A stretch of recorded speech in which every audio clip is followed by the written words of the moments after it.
అందులో అంటారు, పూర్వకాలంలో ఇంతకుముందు మీకు గాధి యొక్క చరిత్ర చెప్పాను. అందులో మహానుభావుడు కుశుడు అనబడేటటువంటి ఆయన బ్రహ్మగారి కుమారుడు. ఆ కుశుడు ఆ కుశుడికి కుమారులు కుశనాభుడు మొదలైన వారు. ఆ కుశనాభుడు తన కుమార్తెలు నూర్గురిని బ్రహ్మదత్తుడికిచ్చి వివాహం చేసిన తరువాత తనకి కుమారులు లేరనేటటువంటి బాధతో పుత్రకామేష్టి చేస్తుంటే తండ్రి అయినటువంటి కుశమహారాజు గారు వచ్చి, నీకు కీర్తిని కల్పించగలిగినటువంటి వాడు, మహాయశస్సు నీయగలిగినటువంటి కుమారుడు కలుగుతాడని ఆయన పేరు గాధి అని వరం ఇచ్చారు. ఆ గాధి కుశనాభునికి కుమారుడిగా జన్మించాడు. ఆ గాధి కుమారుడు విశ్వామిత్రుడు. కుశిక వంశంలో జన్మించాడు కాబట్టి ఆయన్ని కౌశికుడు అని పిలుస్తూ ఉంటారు. ఆ గాధి కుమారుడైనటువంటి విశ్వామిత్రుడు చాలా కాలం రాజ్యం చేశాడు. ఆయన సుక్షత్రియుడు జన్మచేత. ఈ విషయాన్ని మీరు ఎర్రసిరాతో అండర్లైన్ చేసి జ్ఞాపకం పెట్టుకోవాలి. విశ్వామిత్రుడు జన్మచేత సుక్షత్రియుడు, అందుచేతనే చాలా కాలం రాజ్యపాలనం చేశాడు. చాలా కాలం రాజ్యపాలనం చేసి ఈ భూమండలాన్నంతటినీ శాసించాడు. అటువంటి సమయంలో ఒకనాడు ఒక అక్షౌహిణి సైన్యంతో కలిసి భూమి అంతా తిరుగుతూ వశిష్ఠ మహర్షి ఉండేటటువంటి ఆశ్రమంలోకి వెళ్ళారు. వశిష్ఠ మహర్షి ఆశ్రమం అంటే ఏం సామాన్యంగా ఉండదు. ఆయన బ్రహ్మర్షి, మహానుభావుడు. వశిష్ఠ మహర్షి ఉన్న దగ్గర నుంచి కొన్ని వందల మైళ్ళ దూరం ఆయన యొక్క తపశ్శక్తి ప్రభావితం తరంగాలు వస్తుంటాయి. ఇప్పటికీ అరుణాచలంలో శేషాద్రి స్వామి వారి ఆశ్రమంలో వారి యొక్క సమాధిలోంచి ఆ శక్తి తరంగాలు ప్రసారం అవుతున్నట్టే ఆ శక్తి తరంగాలు వస్తుంటాయి. అక్కడ ఉండేటటువంటి జీవులు పరస్పర శత్రుత్వాన్ని మరిచిపోయి ఉంటాయి. ఒక ప్రాణి వేరొక ప్రాణిని చెనకదు. పులి జింకని హింసించదు, ఎలుకని పాము హింసించదు, కుక్క పిల్లిని తరమదు. ఎందుచేత బ్రహ్మర్షి యొక్క తపోశక్తి తరంగాలు అక్కడ ఉంటాయి. కొన్ని వేల మంది శిష్యులు వశిష్ఠ మహర్షికి, ఒక్కొక్కరు ఒక్కొక్క శాఖకి చెందినవారు. వాలకిల్యులు, వైఖానసులు మొదలైనటువంటి వారు ఎందరో అక్కడ ఉంటూ ఉండేవారు. ఎన్ని పర్ణశాలలో, ఎన్ని మృగాలు అలా తిరుగుతుండేవి, ఎన్ని చెట్లు, అన్ని చెట్లు ఫలపుష్ప భరితములై ఉండేవి. అందున అక్కడ శబళ అనబడేటటువంటి కామధేనువు, అది అమృతంతో సమానమైనటువంటి క్షీరాన్ని ఇస్తుండేది. ఆ పాలతో ప్రతిరోజు యజ్ఞయాగాది క్రతువులు జరుగుతుండేది, హవ్యం జరిగేది, కవ్యం జరిగేది. దాని చేతనే వశిష్ఠ మహర్షి యొక్క జీవనయాత్ర జరుగుతుండేది. అంత పరమ పవిత్రమైనటువంటి ఆశ్రమంలోకి విశ్వామిత్ర మహారాజు, అప్పటికి మహర్షి కారు, విశ్వామిత్ర మహారాజు గారు తన యొక్క సైన్యాన్నంతటినీ బయట విడిది చేయించి తాను సంతోషంగా ఆ వశిష్ఠ మహర్షి ఆశ్రమంలోకి వెళ్ళారు. వెళ్ళి వారికి నమస్కారం చేశారు. వశిష్ఠ మహర్షిని, అయా మీ ఆశ్రమంలో ఉండేటటువంటి చెట్లన్నీ ఫలవంతములై ఉన్నాయా? మీ యజ్ఞయాగాది క్రతువులన్నీ బాగా జరుగుతున్నాయా? ఎక్కడికి వెళ్ళినప్పుడు ఎలా మాట్లాడాలో నేర్చుకోవాలి. అంతేకాని గురువుల దగ్గరికి వెళ్ళి, అయ్యా మీ బ్యాంక్ అకౌంట్ బాగానే ఉందా, ఇంట్రెస్ట్ బాగానే వస్తోందా, లేకపోతే ఇంట్రెస్ట్ రేట్ ఎక్కువ ఉన్నటువంటిది ఏనా సజెస్ట్ చేయనా అని వారి దగ్గర మాట్లాడకూడదు. అందుకని ఎక్కడ ఎలా మాట్లాడాలో అలా మాట్లాడాలి. అయ్యా మీ ఆశ్రమంలో ఉండేటటువంటి ఋషుల యొక్క తపస్సులన్నీ ఏ విఘ్నం లేకుండా సక్రమంగా సజావుగా సాగిపోతున్నాయా? మీకు ఏ విధమైనటువంటి లోపం లేని రీతిలో ఉదకము మొదలైనటువంటివన్నీ లభిస్తున్నాయా? మీరు సంతోషంగా ఉన్నారా అని అడిగాడు. ఆ మాట తీరుకి విశ్వామిత్రుడు మహానుభావుడు వశిష్ఠ మహర్షి సంతోషించారు. సంతోషించి, నాయనా నేను కుశలంగా ఉన్నాను, నువ్వు రాజధర్మంతో రాజ్యం చేస్తున్నావా అని అడిగారు. రాజధర్మము అంటే ఎంత పన్ను పుచ్చుకోవాలో అంత పన్ను మాత్రమే రాజు ప్రజల దగ్గర నుంచి పుచ్చుకోవాలి. పుచ్చుకున్నటువంటి ద్రవ్యంలో ఒక నయా పైసా కూడా రాజు దుర్వినియోగం చేయకూడదు. ఆ ధనాన్ని వృద్ధి చేయాలి. వృద్ధి చేసినటువంటి ధర్మాన్ని పాత్రులైన వారెవరుంటారో అటువంటి వారికి మళ్ళీ అందచేయాలి. అందచేసి దేశక్షేమాన్ని కాంక్షించాలి.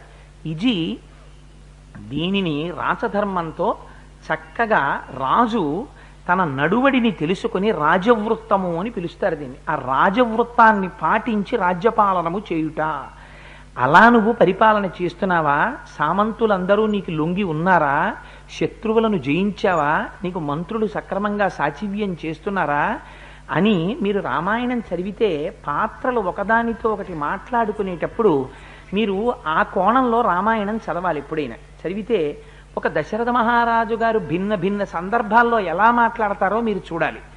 రామచంద్రమూర్తి ఎలా మాట్లాడతారో మీరు చూడాలి. రావణాసురుడు మాట్లాడితే ఎలా మాట్లాడతాడో మీరు చూడాలి. శూర్పణఖ మాట్లాడితే ఎలా మాట్లాడుతుందో మీరు చూడాలి. మాట్లాడి ఆ మాట తీరులో ఉండేటటువంటి తేడాలు మీకు కనిపించాయి అనుకోండి, మీరు కొన్ని రకాలుగా అయ్యా మాట్లాడలేరు. ఎందుకంటే అలా మాట్లాడితే మీకు వెంటనే జ్ఞాపకానికి వస్తుంది, ఇది రామాయణంలో శూర్పణఖ మాట్లాడవలసిన మాటలు కదా, ఇది నేను ఎలా మాట్లాడతాను అనిపిస్తుంది మీకు రావణాసురుడిలా మాట్లాడబుద్ధి ఇది. రావగతి అసత్ప్రలాపాన్ కరగతీతి ఇది రావణ. ఒకరు బాధపడేటట్టుగా, ఒకరు ఏడ్చేట్టుగా, ఒకరు శోకించేట్టుగా రావణుడు మాట్లాడతాడు. అందుకని అలా మీకు మాట్లాడబుద్ధి ఇది. ఇదేమిటిది, నేను ఇవాళ రావణాసురుడిలా ప్రవర్తిస్తున్నాను అనిపిస్తుంది. మాట యందు సౌమ్యత వస్తుంది రామాయణం చదివితే, రామాయణం అర్థం చేసుకుంటే. అసలు మనిషికి ఉండవలసినది అంతకన్నా గొప్ప లక్షణం ఇంకొకటి లేదు. నోరు విప్పి మాట్లాడినప్పుడు అవతల వారు ప్రసన్నులై ప్రీతి చెందేటట్టు మాట్లాడగలిగినటువంటి శక్తి కలిగి ఉంటే అంతకన్నా గొప్ప యజ్ఞం ఇంకొకటి లేదు. అందుచేత మహానుభావుడు ఈ విషయాలన్నింటినీ వశిష్ఠ మహర్షి విశ్వామిత్రుడి దగ్గర ప్రస్తావన చేశారు. చాలా సంతోషించారు. ఉభయలు కుశల ప్రశ్నలు వేసుకున్నారు. వేసుకున్న తర్వాత విశ్వామిత్ర మహారాజు గారు లేచి సెలవు పుచ్చుకుని నేను బయలుదేరుతానన్నారు. అంటే ఆయన అన్నారు, వశిష్ఠుడు ఒక గొప్ప ధర్మాన్ని చెప్పాడు. సత్క్రియాం తు భవానేతాం ప్రతీచ్ఛతు మయోద్యతాం రాజా త్వమతిథి శ్రేష్ఠ పూజనీయ ప్రయత్నత. అతిథి వస్తేనే గౌరవించి తీరాలి. అందుకని గృహస్థాశ్రమంలో ఉండేటటువంటి వారు కానీ, అందున ప్రత్యేకించి గృహస్థాశ్రమంలో ఉన్నవాడు ఇంటికి అతిథి వస్తే గౌరవించాలి. ఎందుకంటే అతిథి దేవో భవ అని. అందుకే పెళ్లిలో స్నాతకం చేసుకుంటుంటే గురువుగారు పక్కన కూర్చుని చెప్తూ ఉంటారు, అబ్బాయి మరిచిపోకు సుమా, ఇంటికి అతిథి వస్తే నువ్వు చాలా జాగ్రత్తగా ఉండు, వారితో మర్యాదగా ప్రవర్తించు అని నేర్పుతారు. ఎందుకని గృహస్థాశ్రమంలో పెడుతున్నాడు కాబట్టి. ఇది సన్యాసాశ్రమం, బ్రహ్మర్షి. అయినా సరే వశిష్ఠ మహర్షి అక్కడ ఉండేటటువంటి వారందరూ గురుకులంలో ఉన్నతే వశిష్ఠ మహర్షి కూడా పత్నితో కూడుకుని ఉన్నవారే. అందుకని ఆ వచ్చినటువంటి వారిని అతిథిని పూజించడం, అందున భోజన సమయానికి వచ్చినటువంటి వారిని ఆదరించడం అనేటటువంటిది సనాతనమైన ధర్మం కనుక వశిష్ఠ మహర్షి ఒక గొప్ప ధర్మాన్ని చెప్పారు. సత్క్రియాం తు భవానేతాం ప్రతీచ్ఛతు మయోజ్యతాం రాజాత్వమతిథి శ్రేష్ఠ. అతిథులలో నువ్వు శ్రేష్ఠుడవు. ఎందుకని ఈ భూమినంతటినీ నువ్వు పరిపాలించి రక్షిస్తున్నావు. అటువంటి రక్షకుడవై ధర్మాన్ని నిలబెడుతున్నావు. అటువంటి నువ్వు ఇవాళ ఈ సమయంలో ఆశ్రమానికి వచ్చావు. అందుకని నువ్వు ఆతిథ్యం తీసుకోకుండా వెళ్ళకూడదు, నా ఆతిథ్యాన్ని నువ్వు స్వీకరించవలసింది అన్నాడు. అంటే విశ్వామిత్ర మహారాజు గారు ఎంత అందంగా మాట్లాడాడో చూడండి. ఆయన అన్నాడు, ఫలమూలేన భగవన్ విద్యతే ఎత్తనాశ్రయే పాద్యేనాచమనీయేన భగవద్ దర్శనేన చ. ఇంకా మళ్ళీ మీరు ఆతిథ్యం ఎందుకు ఇవ్వాలి వశిష్ఠ మహర్షి?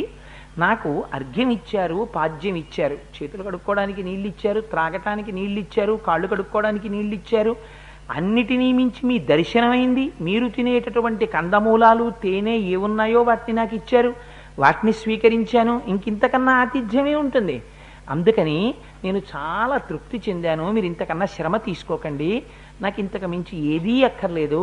మీరు చాలా జాగ్రత్తగా గమనించాలి, మనిషి మనస్సు ఎలా మారుతుందో గమనించండి. ఏమంటున్నారు విశ్వామిత్ర మహారాజు గారు? ఏమయ్యా ఆతిథ్యం స్వీకరించి వెళ్ళు అంటే, నేను దేని చేత తృప్తి పొందాను? మీరు పెట్టిన కందమూల ఫలాలకి తృప్తి చెందాను, తేనెకి తృప్తి చెందాను, అర్ఘ్యానికి తృప్తి చెందాను, పాజ్యానికి తృప్తి చెందాను. అన్నిటినీ మించి మీ దర్శనానికి తృప్తి పొందాను. చాలు చాలు, మీ వంటి బ్రహ్మర్షిని, మహాపురుషుణ్ణి దర్శనం చేశాను, ఇంకింతకన్నా ఏం కావాలి? అందుకని నాకు ఏం అక్కర్లేదు మహానుభావ, మీరు ఆతిథ్యం ఇచ్చినట్టే. వారి మాట్లాడడంలో కూడా ఒక అందం ఉండాలి. నా మొహం మీరేం ఇస్తారులేండి, మేము తినేది వేరుగా ఉంటుంది, మీరు పెట్టలేరు అండం కాదు. మీరు మాకు ఇచ్చారు, మీ దగ్గర ఉన్నవి మాకు ఇచ్చారు, కందమూలాలు ఇచ్చారు, తేనె ఇచ్చారు, మీ దర్శనం ఇచ్చారు, ఇంతకన్నా ఏం కావాలి? మాకు అక్కర్లేదు, మేము ప్రీతి చెందాం, బయలుదేరుతాం అన్నారు. నిర్బంధించాడు వశిష్ఠుడు. ఎందుకని? ఏదో నోటి మాటగా మాట్లాడడం కాదు, ఇష్టం లేకుండా ఇదేంటి కాఫీ తాగుతారా కొంచెం అని అడిగి, పాలు ఇవాళ ఇంక తెప్పించలేదు అనుకుంటానే అని భార్య వంక చూసంటే ఏమిటి దాని అర్థం? మీరు అడక్కండి కాఫీ అనే కదా దాని అర్థం. అందుకని అలా మాట్లాడినవాడు కాదు, నోటి వెంట ఏ మాట అన్నాడో ఆ మాటకి కట్టుబడేటటువంటి స్వభావం ఉన్నవాడు. ఈ సమయంలో ఆతిథ్యం స్వీకరించమని నేను అన్నాను, అందుకని మీరు ఆతిథ్యం స్వీకరించవలసిందే, తప్పకుండా ఆతిథ్యం స్వీకరించి వెళ్ళండి అన్నాడు. అంటే ఆయన అన్నాడు, విశ్వామిత్రుడు మీ ఇచ్చ ఎలా ఉంటే అలా కానివ్వండి అన్నాడు. అంటే ఏమిటి? ఆయనకి ఏం పెద్ద అయ్యో మహానుభావుడు వశిష్ఠ మహర్షి మనకి ఏదో పెట్టాలి, మనం తినాలి అని కోరికేం లేదు. వారు మహానుభావులు, మహర్షి, ఆశ్రమానికి వచ్చాం, ఆశ్రమానికి అన్న భావన అంతే. కనీసం రుచి మీద కోరిక కూడా లేదప్పుడు. జ్ఞాపకం పెట్టుకోండి. ఏమండి మీ ఆశ్రమంలో మెనూ ఏమిటండి ఇవాళ, ఏం వండుతారు అని ఏం అడగలేదు ఆయన. సరే మీ ఇచ్చ ఎలా ఉంటే అలా కానివ్వండి, మీరు ఏం పెడితే దాన్ని మాకు పెట్టండి అని అడిగారు. ఎంత సాత్వికమైనటువంటి రీతిలో ప్రవర్తన ప్రారంభమైందో చూడండి. ఈ మాటలు అన్న తర్వాత ఆయన శబళని పిలిచారు, వశిష్ఠ మహర్షి. శబళ అంటే కామధేనువు యొక్క బిడ్డ. అది వశిష్ఠ మహర్షి యొక్క ఆశ్రమంలో ఉంటుంది. ఆ శబళని దగ్గరికి పిలిచారు. పిలిచి ఉష్ణోఢ్యస్యోదనస్యాత్ర రచయ పర్వతోపమాహ మృష్ణాన్నీన చ సూపాశ్చ దధికుల్యాస్తథైవ చ నానాస్వాదురసానాంచ షడబానాంస్తథైవ చ భాజనాని సుపూర్ణాని గౌడాని చ సహస్రశః. శబళ చూసావా, ఇవాళ మన ఇంటికి విశ్వామిత్ర మహారాజు గారు అతిథిగా వచ్చారు ఆశ్రమానికి. వారికి వారి వెనకాతల అక్షౌహిణి సైన్యం ఉంది, గజాలున్నాయి, అశ్వాలున్నాయి. వీటన్నింటికి ఈ సైన్యానికి ఉత్తమోత్తమమైనటువంటి విందుని నువ్వు ఏర్పాటు చెయ్యాలి. ఎవరెవరికి ఏది ఇష్టమో వారికి కావలసినటువంటి పదార్థములను నీవు సృజించు అన్నారు. ఏమిటి శబళ గొప్పతనం? నాకు వంకాయ అల్లం పెట్టిన కూర అంటే ఇష్టం అనుకోండి, ఉదాహరణకి చెప్తున్నాను. మీ ఇంటికి వస్తే వంకాయ కారం పెట్టిన కూర పెట్టారనుకోండి, నాకు అల్లం పెట్టిన కూర అంటే ఇష్టం అండి అని మనం కదా, అప్పటికి తినేస్తాం. అలా మనస్సులో ఉన్న మాటని తెలుసుకుంటుందిట శబళ. తెలుసుకుని ఏమి సృష్టించింది? చెరుకు కర్రలు సృష్టించిందిట, తేనె సృష్టించిందిట, పానీయములు సృష్టించిందిట. కొండలు పడేస్తే ఎంతంత ఉంటాయో అంతంత అన్నరాసులు సృష్టించిందిట. అవి ఎటువంటి అన్నరాసులు? చల్లారిపోయిన అన్నం కాదుట, పొగలొస్తున్నటువంటి వేడి వేడి సన్నబియ్యంతో వండినటువంటి ముత్యాలు అన్నం వండారా అన్నంతగా ఇలా ముట్టుకుని కలుపుకుంటే మెత్తగా ఉండేటటువంటి అన్నరాసుల్ని సృష్టించిందిట.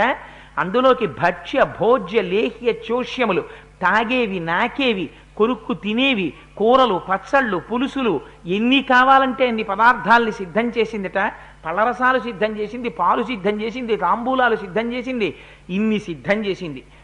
తీరా ఏమనుకున్నారు మనస్సులో విశ్వామిత్ర మహారాజు గారు? మీరు ఏమి పెడితే అది మాకు చాలదా మీరిచ్చిన అర్ఘ్యపాద్యాలు అన్నవాడు ఇన్ని లక్షల మంది సైన్యానికి ఒక శబళ, ఒక గోవు ఇన్నిటిని సృజించి ఉత్తర క్షణంలో పెట్టేస్తే తినేసి మన జీవితంలో ఎప్పుడన్నా తిన్నాను రా ఇలాంటి భోజనం అని సైనికులందరూ త్రేణుస్తుంటే మారిపోయింది మనస్సు. ఆశ్చర్యపోయాడు. ఏమి భోజనం పెట్టాడు రా మహానుభావుడు. ఇదనమాట శక్తి విశ్వామిత్రుడి దగ్గర. పొరపాటు మనిషి ఎలా వెడతాడో చూడండి.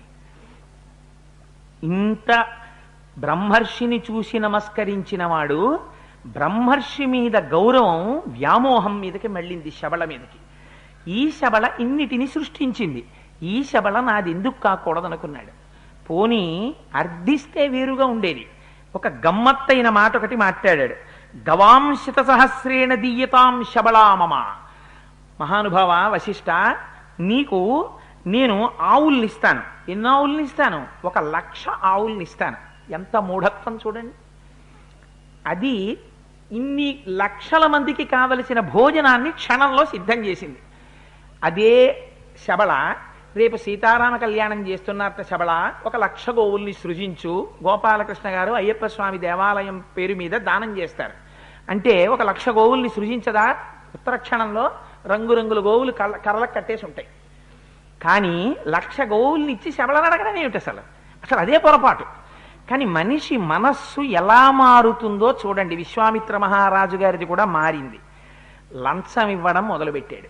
ఎలా? తనకున్నటువంటి లోభం ప్రవేశించింది, మోహ పెట్టడానికి, బ్రహ్మర్షిని మోహ పెట్టడానికి ప్రయత్నం చేస్తున్నాడు. 1,00,000 గోవులు ఇస్తాను, నాకు ఆ ఆవునివ్వండి అన్నాడు. అంటే వశిష్ఠుడు అన్నాడు, ఒక నవ్వు నవ్వి, మారింది మనస్సు అని గమనించాడు. గమనించి పెద్దలైనటువంటి వారికి అన్నిటికన్నా చాలా సంతోషంగా ఉండేది ఏమిటో తెలిసే, జగత్తులో ఉండేటటువంటి మనుష్యుల యొక్క మారుతున్న స్థితులను చూసి జగద్గురువులు ఆశ్చర్యపోతుంటారు. అందుకు కదా శంకరులు అంటారు, నళినీదలగత జలమతి తరళం తత్వజ్జీవితం అతిశయ చపలం విద్ధిర్వ్యాధ్యభిమానగ్రస్తం లోకం శోకచహంత సమస్తం. ఉత్తర క్షణంలో ఎవడెళ్ళిపోతాడో తెలియదు. కానీ తామరాకు మీద నీటి బొట్టంత చంచలమైనటువంటి జీవితం కలిగినటువంటి మనుష్యులు ఎన్ని మోహాలు, ఎన్ని భ్రాంతులు, ఎన్ని సంబంధాలు, ఎంత అల్లరి, ఏమి విచిత్రం రా! వీళ్ళందరూ ఈ లోకం నా దృష్టిలో చచ్చిపోయిందిరా, ఈ బంధాలతో ఎన్నడో బతకడానికి కావలసిన పరమాత్మని పట్టుకున్నవాడు ఎవర్రా అంటారు శంకరాచార్యులు వారు.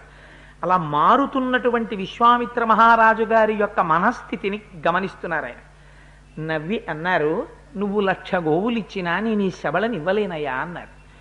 అంటే ఇప్పుడు ఆయనకి క్రోధం వచ్చింది. కామాత్ క్రోధోభిజాయతే, కోపం వస్తుంది కదా, అందుకని చిన్న కోపం వచ్చింది. మాట చూడండి, మనకి కోపం వచ్చేసింది అనుకోండి ఆఫీసర్ గారి మీద, కోప్పడ్డామా కోప్పడలేదా అన్నట్టుగా భాషలో కొంచెం కరుకుతనం వస్తుంది. అలా అమ్మ ఇది తప్పకుండా చేసేయాలి అన్నారు అనుకోండి, పిలిచి నేను చేయకపోతే ఎవరు చేస్తున్నారండి రోజు నువ్వు అన్ని మాటలు చెప్తారు అంటాం. అంటే ఏమిటి, నేను తప్పకుండా చేసేస్తానండి అన్నదానికి ఇలా అన్నదానికి తేడా లేదు అంటే చిన్న కరుకుతనం వచ్చింది మాటలో. అలా ఒక మాట అన్నాడు. ఎలా మారుతుందో చూడండి, వాల్మీకి మహర్షి రచన వైచిత్రి ఎంత అందంగా రాస్తారో. రత్నం హి భగవన్నేత్ర రత్నహారీ చ పార్థివ తస్మాన్నే శబళాందేహి మమైషా ధర్మతో ద్విజ. ఆయన అన్నాడు విశ్వామిత్రుడు, బ్రహ్మర్షి వశిష్ఠ, రాజ్యంలో ఎక్కడైనా రత్నాలుంటే అవి రాజుకే చెందుతాయి. రాజు అని ఎందుకంటారంటే రత్నములు ఆయన సొమ్ము, విలువైనవన్నీ ఆయన దగ్గర ఉండాలి. చాలా విలువైనది రత్నం అయితే ఇంత విలువైన శబళ కూడా రత్నమే. అందుకని రత్నం కాబట్టి అది నా సొత్తు, సహజంగా నువ్వు ఉంచుకున్నావు దాన్ని. ఇప్పుడు ఆ రత్నం ఎవరి దగ్గర ఉండాలో వారి దగ్గరే ఉండాలి, రాజు దగ్గర. అందుకని నేను దాన్ని తీసుకెళ్ళిపోతానన్నాడు. ఇప్పుడు ఏమైంది, అర్థించడం మారి చిన్న క్రౌర్యం బయలుదేరింది. నువ్వు ఇచ్చేదేమిటి, నేను పుచ్చేసుకుంటానన్న స్టేజ్ వచ్చింది. వస్తే మహర్షి చూసి అన్నారు, బ్రహ్మర్షిలో మాత్రం మార్పు రాకూడదు. ఎంత అందంగా మాట్లాడతారో చూడండి. వశిష్ఠ మహర్షి అన్నారు, అస్యాం హవ్యంచ కవ్యంచ ప్రాణయాత్రా తథైవచ ఆయత్తమగ్నిహోత్రంచ బలిర్హోమస్తథైవచ స్వాహాకార వషత్కారో విద్యాశ్చ వివిధాస్తథా ఆయత్తమత్ర రాజర్షే సర్వమే తన్న సంశయ అన్నారు ఆయన. నాయన విశ్వామిత్ర, ఈ ఆవు ఒక రత్నం, ఇదేదో విలువగా దాచుకోవలసిన వస్తువు అని నువ్వు అనుకుంటున్నావు. కానీ ఈ శబళకి ఏ ఆశ్రమంలో ఉన్న గౌరవం ఏమిటో తెలుసా? అస్యాం హవ్యంచ కవ్యంచ ప్రాణయాత్రాం తథైవచ. హవ్యము అంటే దేవతలకు ఇచ్చేటటువంటి హవిస్సు, కవ్యము అంటే పితృదేవతలకు ఇచ్చేటటువంటి భాగము. దేవతల ఆరాధన ఈ పాలతో జరుగుతుంది, పితృదేవతారాధనము ఈ పాలతో జరుగుతుంది. ప్రాణయాత్రాం తథైవచ, ఎంత గొప్ప మాటో చూడండి. నిజంగా నా ప్రాణయాత్ర దీనితో జరుగుతోంది. ఎవరన్నా అంటారండి ఈ మాట? దీంతో బతుకుతున్నానండి అంటాడంతే. ప్రాణయాత్ర జరుగుతోందన్నాడు అంటే ఏమిటి? తనంత తాను నడిచినంత కాలం నడుస్తుంది, కానీ దీని చేత పోషింపబడి నడుస్తోంది. అంటే శబళ పాలు తాగి నడుస్తుంది. అందుకని ఇది నా జీవితమునకు ఆధారమై ఉన్నది. ఈ మాట అన్న తర్వాత ఇక విశ్వామిత్రుడు అడగకూడదు అసలు. ఎందుకని అది ఎటువంటి ఆశ్రమమో, ఎవరి ఆశ్రమమో, ఎంత తేజోవంతమైన ఆశ్రమమో గుర్తిరిగి కదా నువ్వు నమస్కరించి వచ్చావు. ఆ ఆశ్రమానికి అది మూలకందమై ఉన్నది శబళ. ఇది తెలిస్తే ఏమనాలి?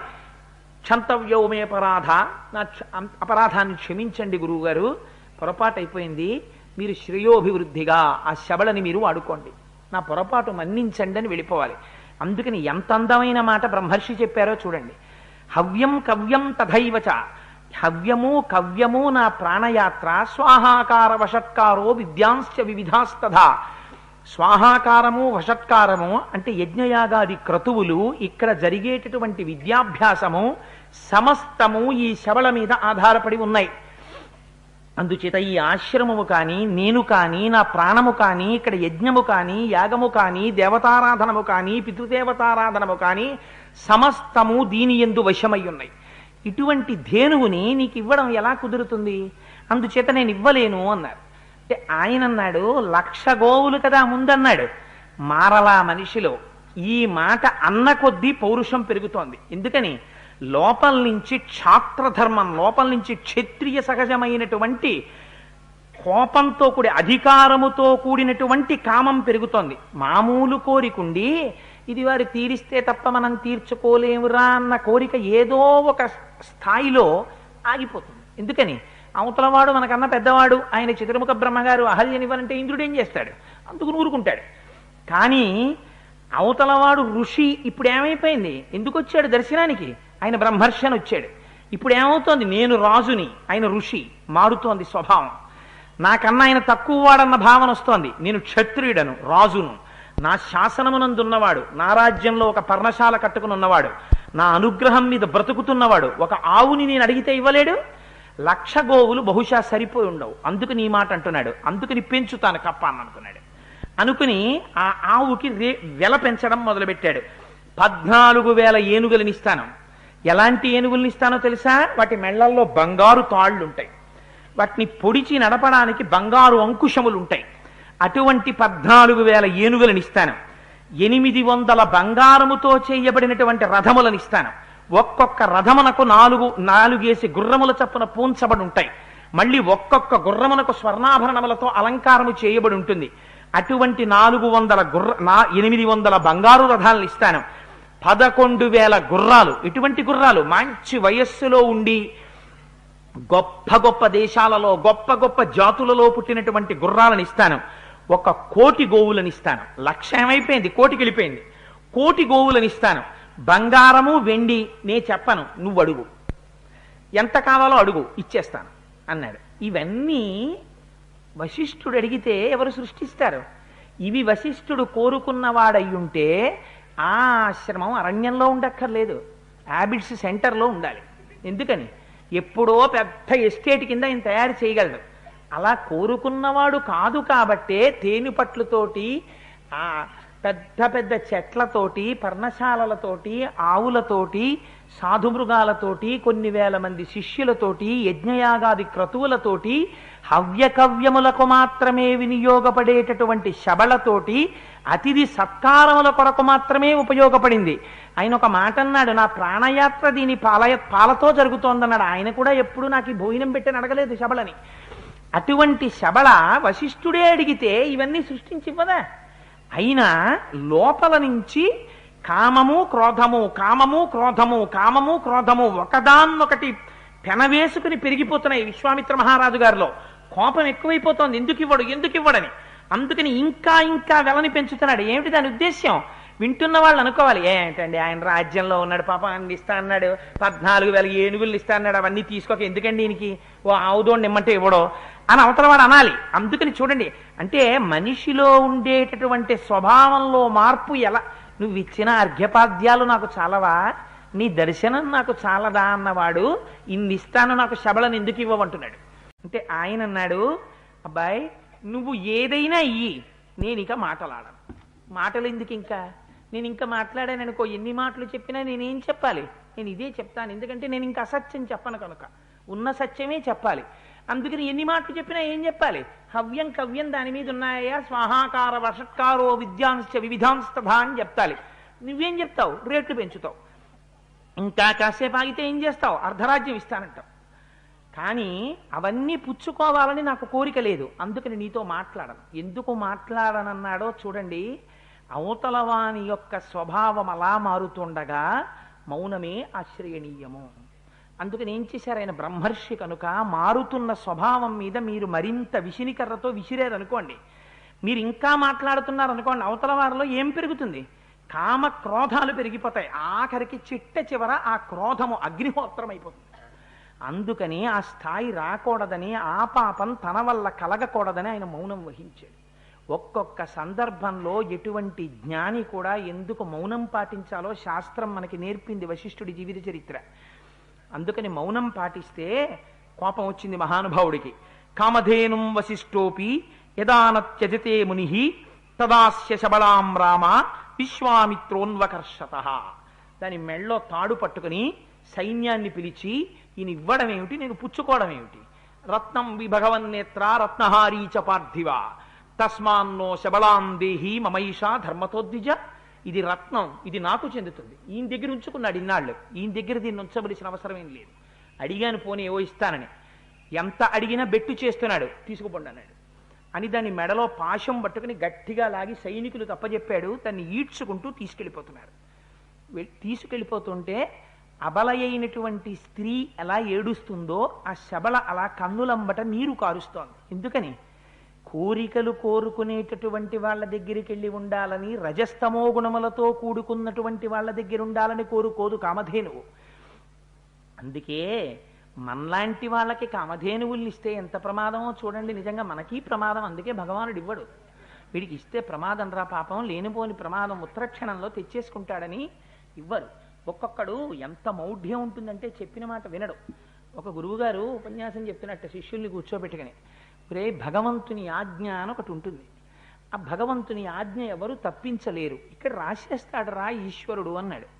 ఎందుకో వాడికి కోపం వచ్చింది ఆ శిష్యుడికి. ఏమిటి రాసేస్తాడండి, ఏమిటి తప్పదు, ఏమిటి రాశాడు చెప్పండి అన్నాడు. అంటే గురువుగారికి ఆశ్చర్యం వేసి, రేపు మధ్యాహ్నం 12 గంటలకి నువ్వు పాయసం తినాలని రాసిందిరా నీ నుదుటినా అన్నాడు. చస్తే తిన్నాం. మీరు చెప్పారు కదా, ఎలా తింటానో చూద్దురు కానీ, ఇది భగవంతుడికి రాయడం ఏమిటి, నేను పాయసం తినడం ఏంటి, ఒక్క నాటికి తిన్నాం. ఊళ్ళో ఉంటే ఎవరైనా పొరపాటున పెడతారో నేనే తింటానో, అడవికి పోతానన్నాడు. పోయి అడవికి వెళ్ళి కూర్చున్నాడు. 11 అయింది, ఇంకొక గంట దాటిపోయింది. ఆ గురువుగారు ఓడిపోయారు. ఎందుకు ఆ పిచ్చి అంటే గురువుల మీద క్రోధం. వెళ్ళి చెట్టు కింద కూర్చున్నాడు. అదే సమయానికి అటుగా బాటసారులు వెడుతూ అటు వస్తున్నారు. అమ్మో వీళ్ళు ఇటు వస్తున్నారు, గభాలను నన్ను పిలిచి పాయసం అనుమానం తినమంటారేమో అని చెట్టు ఎక్కేశాడు. ఆ బాటసారులు వీడి కర్మ కొద్దీ ఆ చెట్టు కిందకే వచ్చారు. కాళ్ళు చేతులు మొహాలు అన్నీ కడుక్కున్నారు, కబుర్లు చెప్పుకున్నారు, మూటలు ఇప్పారు. ఇప్పితే వాళ్ళకేమి కోరిక పుట్టిందో అందరూ పాయసమే తెచ్చుకున్నారు. తెచ్చుకుని పాయసం విప్పి అందరం కలిసి పాయసం తాగుదామని తాగపోతున్నారు. గుర్రపు డెక్కల చప్పుడు వినపడింది. ఖచ్చితంగా 12 అవుతోంది టైము. అమ్మ బాబోయ్ దారి దొంగలు వస్తున్నారని పారిపోయారు. పారిపోయేటప్పటికి ఆ దారి దొంగలు గుర్రాల మీద వచ్చి మంచి ఆకలిస్తోందిరా, ఇదంతా పాయసం ఉంది తిందామని కిందకి దిగారు. ఒరే ఇందులో ఒక్క చుక్క కూడా ఎవరు తాగినట్టు లేదు, ఒకవేళ ఇందులో ఎవడైనా విషం కలపలేదు కదా అని పైకి చూశారు. ఈయనున్నాడు.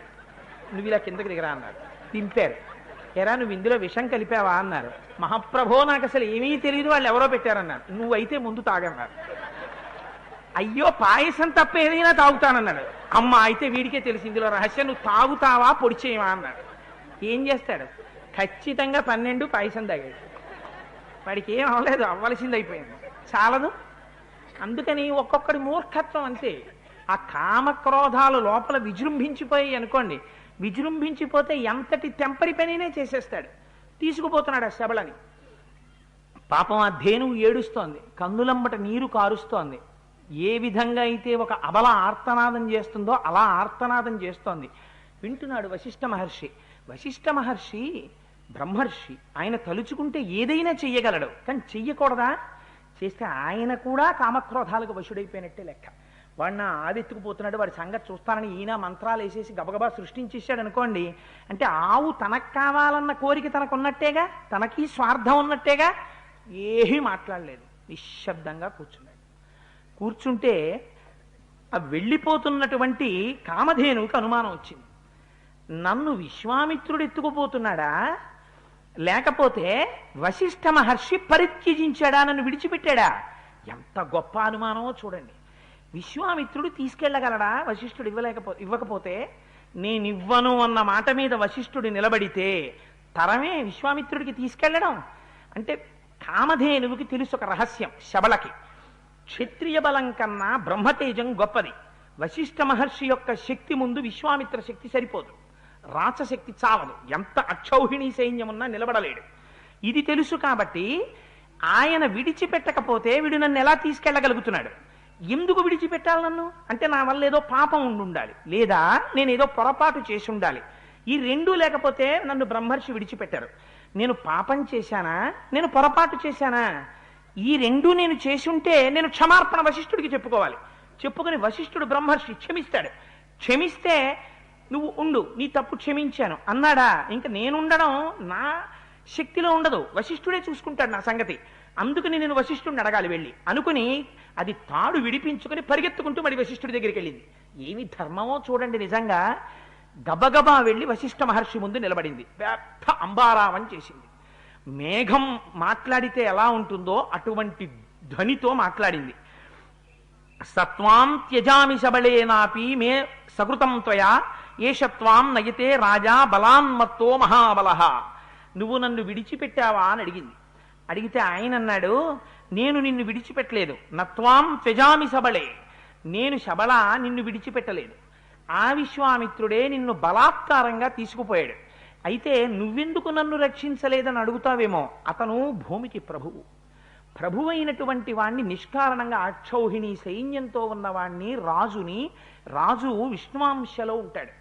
అందుకని నేను ఎదిరించి అతనితో పోరాటం చేస్తే నా బ్రహ్మర్షిత్వమే అవుతుంది. అందుకని నేను ఎదిరించలేదు. అక్షౌహిణి సైన్యంతో కూడినటువంటి భూమిని శాసించగలిగినటువంటి ప్రభువై ఉన్నాడు విశ్వామిత్రుడు. తప్పు త్రోవ అతను పట్టాడు. అతని తప్పు అతన్ని కాల్చాలి. అతను దోషం చెయ్యాలి, నిన్ను ఈడ్చుకెళ్ళాలి. అపరాధం చేశాడు. ఇప్పుడు ఏది కాలుస్తుంది? వాడు అపరాధం వాడిని కాల్చేస్తుంది. అందుకని నేను నిన్ను మాత్రం వదిలిపెట్టలేదు అంది. అంటే ఆవిడంది, అయితే నన్ను నేను రక్షించుకోనా అని అడిగింది. తప్పకుండా రక్షించుకో. ఇప్పటి వరకు ఏం సృష్టించింది? విశ్వామిత్ర మహారాజు గారు సైనికులు తినడానికి కావలసినటువంటి సమస్త ఆహారాన్ని సృష్టించింది. ఇప్పుడు నన్ను తీసుకుపోతున్న విశ్వామిత్రుణ్ణి, విశ్వామిత్ర సైనికుల్ని నిర్జించడానికి కావలసిన సైన్యాన్ని సృష్టించమన్నాడు. తస్య హుంబారవోత్స్పృష్టా పప్లవాశ్యతో నృప నాశయంతి బలం సర్వం విశ్వామిత్రస్య పశ్యతః. విశ్వామిత్ర మహర్షి చూస్తున్నారు. అందులోంచి పప్లవులు అనేటటువంటి వారు అదొక పెద్ద అంబారామం చేసింది. అంబా అని అరిచింది. అరిచేటప్పటికీ శూలాయుధరులైనటువంటి పప్లవులు కొంతమంది పుట్టి విశ్వామిత్రుడి యొక్క సైన్యాన్నంతటినీ నాశనం చేసేస్తున్నారు. చూశాడు విశ్వామిత్రుడు. ఓహో, అన్నం పెట్టిన శబళ అనుకున్నాను. అన్నం పెట్టి ఇంకా నోరు ఇలా తుడుచుకుని వచ్చిన సైనికుల్ని చంపవతల పారేసింది కోపం వస్తే. ఇది కదా శబళ శక్తి అంటే అనుకున్నాడు. రథం దిగాడు, కన్నులు పెద్దవి చేసుకున్నాడు. తన తప్పు తాను తెలుసుకుని ఉంటే వశిష్ఠ మహర్షి యొక్క పాదములు పట్టుకోవాలి. కానీ ఇంకా క్షత్రియ ఆభిజాత్యమైనటువంటి క్రోధం లోపల ఉండిపోయింది. అందుకని కత్తి పట్టాడు. నేను ఇలా ఎంతమందిని చంపుతాను, అది క్షణంలో సృష్టిస్తుంది. నేనెంతమందిని చంపుతానన్న ఇంగిత జ్ఞానం కోల్పోయాడు. చేతిలో కత్తి పట్టుకున్నాడు. పప్లవుల్ని చాలా మందిని సంహరించాడు. అస్త్రాల్ని ప్రయోగం చేశాడు. ఆ అస్త్ర ప్రయోగం చేత సృష్టింపబడినటువంటి పప్లవులు కొంతమంది అటు ఇటు చల్లాచెదరై పారిపోయారు.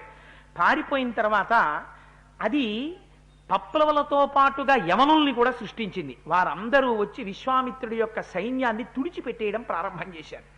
అప్పుడు ఆ శబళ వచ్చి వశిష్ఠ మహర్షితో చెప్పింది, చూశావా ఎదురు తిరిగాడు, సైన్యాన్ని సృష్టించాను, విశ్వామిత్రుడు ఓటమి అంచుల్లోకి ఎడుతున్నాడు.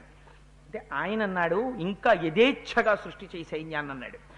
తస్య హుంబారవాజ్జాతా కాంభోజార విసన్నిభా ఊధసత్వర సంజాతా పప్లవా శస్త్రపాణయ యోని దేశాచ్చ యవన శకృద్దేశాచ్చకాస్తథా రోమకూపేషు చమ్లేచ్ఛ హారీతాస్స కిరాతకాః. అది ఊధసత్వర సంజాత పప్లవా శస్త్రపాణయ. అది తస్య హుంబారవాజ్జాతా కాంభోజార విసన్నిభాః. సూర్యుడు ఎలా ఉంటాడో అంత ప్రకాశంతో వెలిగిపోతున్నటువంటి కాంభోజ వంశీయులందరూ పుట్టుకొచ్చారు. మళ్ళీ ఒక్క అంబారావం చేస్తే దాని యొక్క పొదుగులోంచి పప్లవులు కొన్ని వేల మంది పుట్టుకొచ్చారు. యోని దేశంలోంచి యవనులు పుట్టారు. అదేవిధంగా గోమయం పడేటటువంటి స్థానంలోంచి శకులు పుట్టారు. దాని యొక్క రోమ కూపాలలోంచి వెంట్రుకలు ఉండేటటువంటి సూక్ష్మమైన రంధ్రాల్లోంచి కొన్ని లక్షల మంది హారీతులు కిరాతకులతో కలిసి పుట్టారు. పుట్టి వారు భూమిని అంతటినీ నింపేసి మొత్తం విశ్వామిత్ర సైన్యాన్ని క్షణంలో తుడిచిపెట్టేశారు. రథం దిగి చూశాడు, నిస్తేజుడైపోయాడు విశ్వామిత్రుడు. కోరలు తీసిన పాము ఎలా పడిపోతుందో, రెక్కలు తెగిన పక్షి ఎలా పడిపోతుందో, రాహువు చేత గ్రసించబడిన సూర్యబింబం ఎలా నిలబడిపోతుందో అలా నిలబడిపోయాడు. ఇది కదా శబళ యొక్క వీర్యం అనుకున్నాడు. అనుకుని ఆశ్చర్యపోయి కొడుకుల వంక చూశాడు. 9 కొడుకులు రథంలో ఉన్నారు. మా తండ్రికి ఇంత బాధ పెట్టాడని 9 కలిసి కత్తులు వరలోంచి తీసి వశిష్ఠ మహర్షి మీదకి పరిగెత్తారు. వశిష్ఠ మహర్షి కూర్చొనున్నారు. ఒక్కసారి 9 పిల్లల వంక చూశారు. చూసి మీద పడుతున్న పిల్లల్ని చూసి పెద్ద హుంకారం ఒకటి చేశారు. అన్నారంతే. ఆయన అలా అనేటప్పటికీ 9 పిల్లలు భస్మరాసులై కింద పడిపోయారు. చూశాడు, అరేరే ఇది కదా బ్రహ్మతేజస్సు అంటే, ఎందుకురా దిక్కుమాలిన రాచరికం నాకు. ఆయన తలుచుకుని అంటే 9 రాజులు బూడిదైపోయారా? ఒక ఆవు దూడ తలుచుకుంటే భూమి నిండిన సైన్యాన్ని సృష్టించిందా? ఆ తపశ్శక్తి ముందు కోరిక ఏమవుతోంది? మారుతోంది. శబళనే కోరుకున్నాడు. ఇప్పుడేం కోరిక? ఈ రాచరికం కన్నా ఆ వశిష్ఠుడి యొక్క తపశ్శక్తి గొప్పది. ఈ వశిష్ఠుణ్ణి పాడు చెయ్యడానికి, ఈ వశిష్ఠుణ్ణి నాశనం చెయ్యడానికి నాకున్న శక్తి చాలదు. ఇప్పుడు ఏమైపోయింది? శబళ మీద కోరిక పోయింది, క్రోధం మరింత పెచ్చరిల్లిపోయి ఈ వశిష్ఠ మహర్షి అనేటటువంటి వారు లోకంలో లేకుండా చేసేయాలి. ఈయన హుంకారం చేస్తే నా బిడ్డలు భస్మరాసులైపోయారు.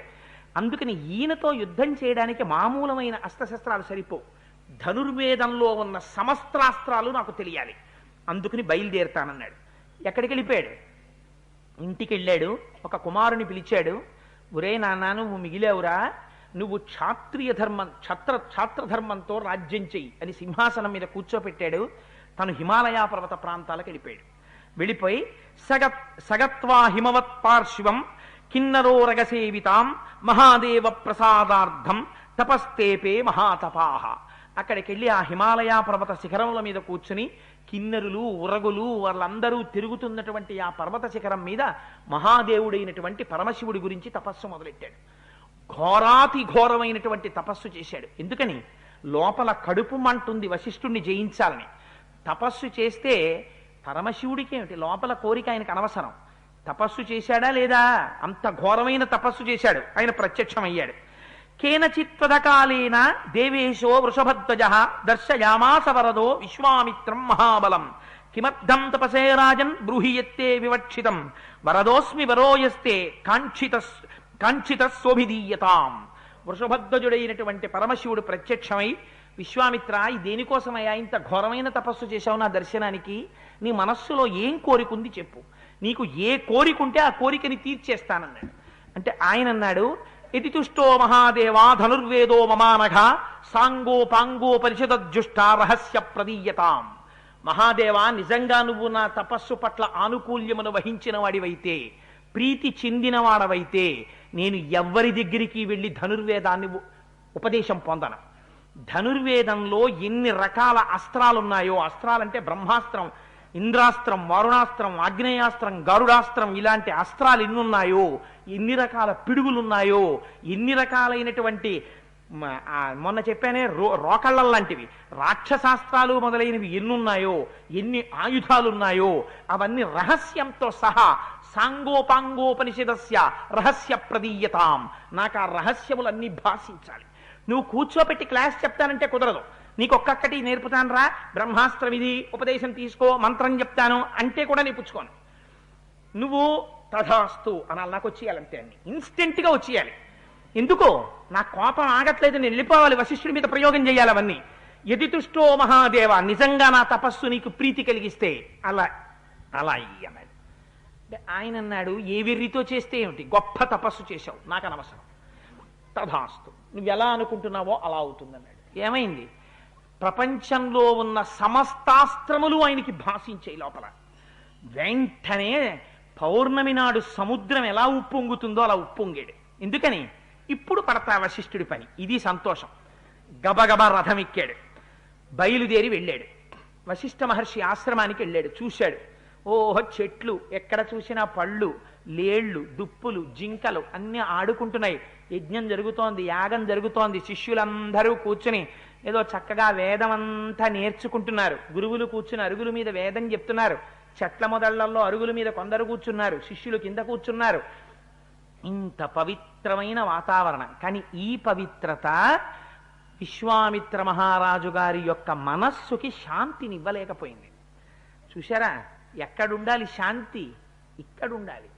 అందుకే భ్రమన్ సర్వతీర్థేషు స్నాత్వా స్నాత్వా పునః పునః నిర్మలం నమనో యావత్ తావత్ సర్వం నిరర్ధకం.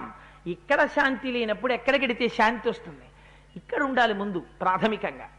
అది చూశాడు, కడుపు మంట మరింత పెరిగిపోయింది. నా కొడుకుల్ని కాల్చాడు, నన్ను ఓడించాడు, దూడనివ్వనన్నాడుగా శబళని, చూడెంత ఆనందంగా ఉన్నాడు. మామూలుగా ఏదో వశిష్ఠ నేను వచ్చానని కూడా చెప్పను అని అస్త్రప్రయోగం మొదలుపెట్టేశాడు. తిన్నగా పిడుగుపడినట్టు వచ్చేసి అందరూ కూర్చునున్నారు. అకస్మాత్తుగా భూకంపం వస్తే ఎలా ఉంటుందో, సునామీ వస్తే ఎలా ఉంటుందో అలా ఒక్కసారి అస్త్రములన్నీ వచ్చి పడిపోతున్నాయి. పడిపోతుంటే ఆ వెలుగులకి ఆశ్రమం అంతా కన్ను మూసి కన్ను తెరిచే లోపల దగ్ధమైపోయి బూడిద కుప్ప అయిపోయింది. అయిపోయింది. అక్కడ ఉన్నటువంటి మునులు, ఆ గురువులు, శిష్యులు, లేళ్లు, జింకలు అన్నీ తలకోదారి పెట్టి అరణ్యంలోకి పారిపోతున్నాయి. ఒక్క వశిష్ఠ మహర్షి ఒక్కరే మిగిలారు. ఆయన బయటికి వచ్చి అరుస్తున్నారు, పరిగెత్తకండి, పరిగెత్తకండి, నేను చూస్తాను ఏ ఉపద్రవం వచ్చిందో, నేను ఆలోచిస్తాను, ఆగండి, ఆగండి అంటున్నారు. కానీ ప్రాణాల మీద తీపి వశిష్ఠుడే వచ్చి అరుస్తున్నా ఆయన మాట వినేవాళ్ళు లేరు. ఎందుకని ఆకాశంలోకి వచ్చి పడిపోతున్నాయి అస్త్రాలు. ఏ ఉపద్రవం వచ్చిందో తలకొక దారి పట్టి అరణ్యాల్లోకి పారిపోయారు. ఆయన వచ్చి నిలబడ్డారు. చూశాడు విశ్వామిత్రుడు, ఈ తరుణం కోసమే చూస్తున్నాను వశిష్ఠ, మామూలుగా చంపను నిన్ను, ఏకకాలమునందు ఎన్ని అస్త్రములు ప్రయోగిస్తానో చూడు నీ మీద అని ఆగ్నేయాస్త్రాన్ని ప్రయోగించాడు. ఏమిటి కడుపులో మంట, తన కొడుకులు బూడిదైపోయారు. ఆగ్నేయాస్త్రం ఏం చేస్తుంది? కాల్చి బూడిద చేసేస్తుంది. అందుకని ముందు ఆగ్నేయాస్త్రాన్ని ప్రయోగించాడు. వచ్చేస్తోంది నిప్పులు కక్కుతూ. బ్రహ్మర్షి వశిష్ఠుట కూర్చుని ఉన్నారు. కూర్చునున్నవారు కనీసం ఇలా పైకి లేవలేదట. అదేంటో అలా వేసేస్తున్నామని ఇలా బ్రహ్మదండం పెట్టి తపస్సు చేసుకుంటున్నటువంటి వారు అలాగే ఉండి చూశారట. ఒక్కసారి క్రోధమూర్ఛిత, కోపం వచ్చిందిట. ఏవిరా తొంటరి పని, ఇన్ని సంవత్సరముల నుంచి కష్టపడి ఆశ్రమాన్ని పెంచి పెద్దది చేశాను, ఇటువంటి ఆశ్రమాన్ని ఒక్క క్షణంలో బూడిద చేసేసావు. ఏదైనా నిలబెట్టడానికి, కాపాడడానికి, దాన్ని వృద్ధి చెయ్యడానికి చాలా కాలం పడుతుంది. నాశనం చేసేయడానికి ఒక్క క్షణం చాలు. చూసారా, విశ్వామిత్రుడు వశిష్ఠుణ్ణి అడ్డుపెట్టి కోపోద్రిక్తమైన మనస్సులు ఎటువంటి స్థితికి వెళ్ళిపోతాయో చూపిస్తారు మహర్షి వాల్మీకి. ఒక్క క్షణంలో బూడిద చేసేసావు, చూడు నిన్నేం చేస్తాను అన్నారు. ఆగ్నేయాస్త్రం వచ్చేస్తోంది, ఆ చేతిలో బ్రహ్మదండం ఉంది. నేను లేచి మళ్ళీ ఒక ధనస్సును ఒక దాన్ని సృష్టించి నేను కూడా నీల బాణాలు ధనస్సు పట్టుకోనా, నేను వీడి ఎందుకురా అన్నారు. అని ఆ బ్రహ్మదండాన్ని తీసి ఇలా పట్టుకున్నారు. బ్రహ్మదండం మీకు తెలుసు కదా, ఇలా చెయ్యి పెట్టుకుంటారు, ఇలా వంపుగా ఉండి కింద కర్రలా ఉంటుంది. దాన్ని తీసి ఇలా పట్టుకున్నారు. అదిట వశిష్ఠ మహర్షి పట్టుకుంటే బ్రహ్మదండంలా కనపడలేదుట. ఆ రోజున సమస్త లోకములను శాసించగలిగినటువంటి యమదండం పట్టుకున్నట్టు పట్టుకున్నారట, తేజోమూర్తి. ఇలా పట్టుకుంటే ఆగ్నేయాస్త్రం తిన్నగా వచ్చింది. నీళ్లు పెద్ద సముద్రం వచ్చి పడిపోతే ఎలా చల్లారిపోతుందో అలా చల్లారిపోయి బ్రహ్మాస్త్రంలోకి వెళ్ళిపోయింది. కడుపు మండిపోయింది విశ్వామిత్రుడికి. బూడిదైపోతాడనుకున్నాను, పోని తను కూడా ఏదో మంత్రం వేయడం కాదు, బ్రహ్మదండం అడ్డెడతాడా అంటే అంత చులకనైపోయినా నేను ఇంత ఆగ్నేయాస్త్రం వేస్తే, ఇంత తపస్సు చేస్తే ఇంకా కోపం వచ్చేసింది. చూడండి క్రోధం ఎలా పెరిగిపోతుందో చూడండి ఒక వ్యక్తిలో. ఎవరు? ఈ విశ్వామిత్రుడు. నీ అర్ఘ్యం పాద్యం నాకు చాలవా, నీ దర్శనం నాకు చాలదా అన్నవాడు ఇంత ప్రబల శత్రువు ఇవాళ ఎన్ని వేసేశాడో తెలుసండి. వారుణంచైవ రౌద్రంచ ఐంద్రం పశుపతం తథా ఐషీకంచాపి చిక్షేప కుపితో గాధినందన మానవం మోహనం చైవ గాంధర్వ స్వాపనం తథా జృంభణం మాదనం చైవ సంతాపన విలాపనే. ఎన్ని అస్త్రాలున్నాయో అన్నీ వేసేస్తున్నాడు.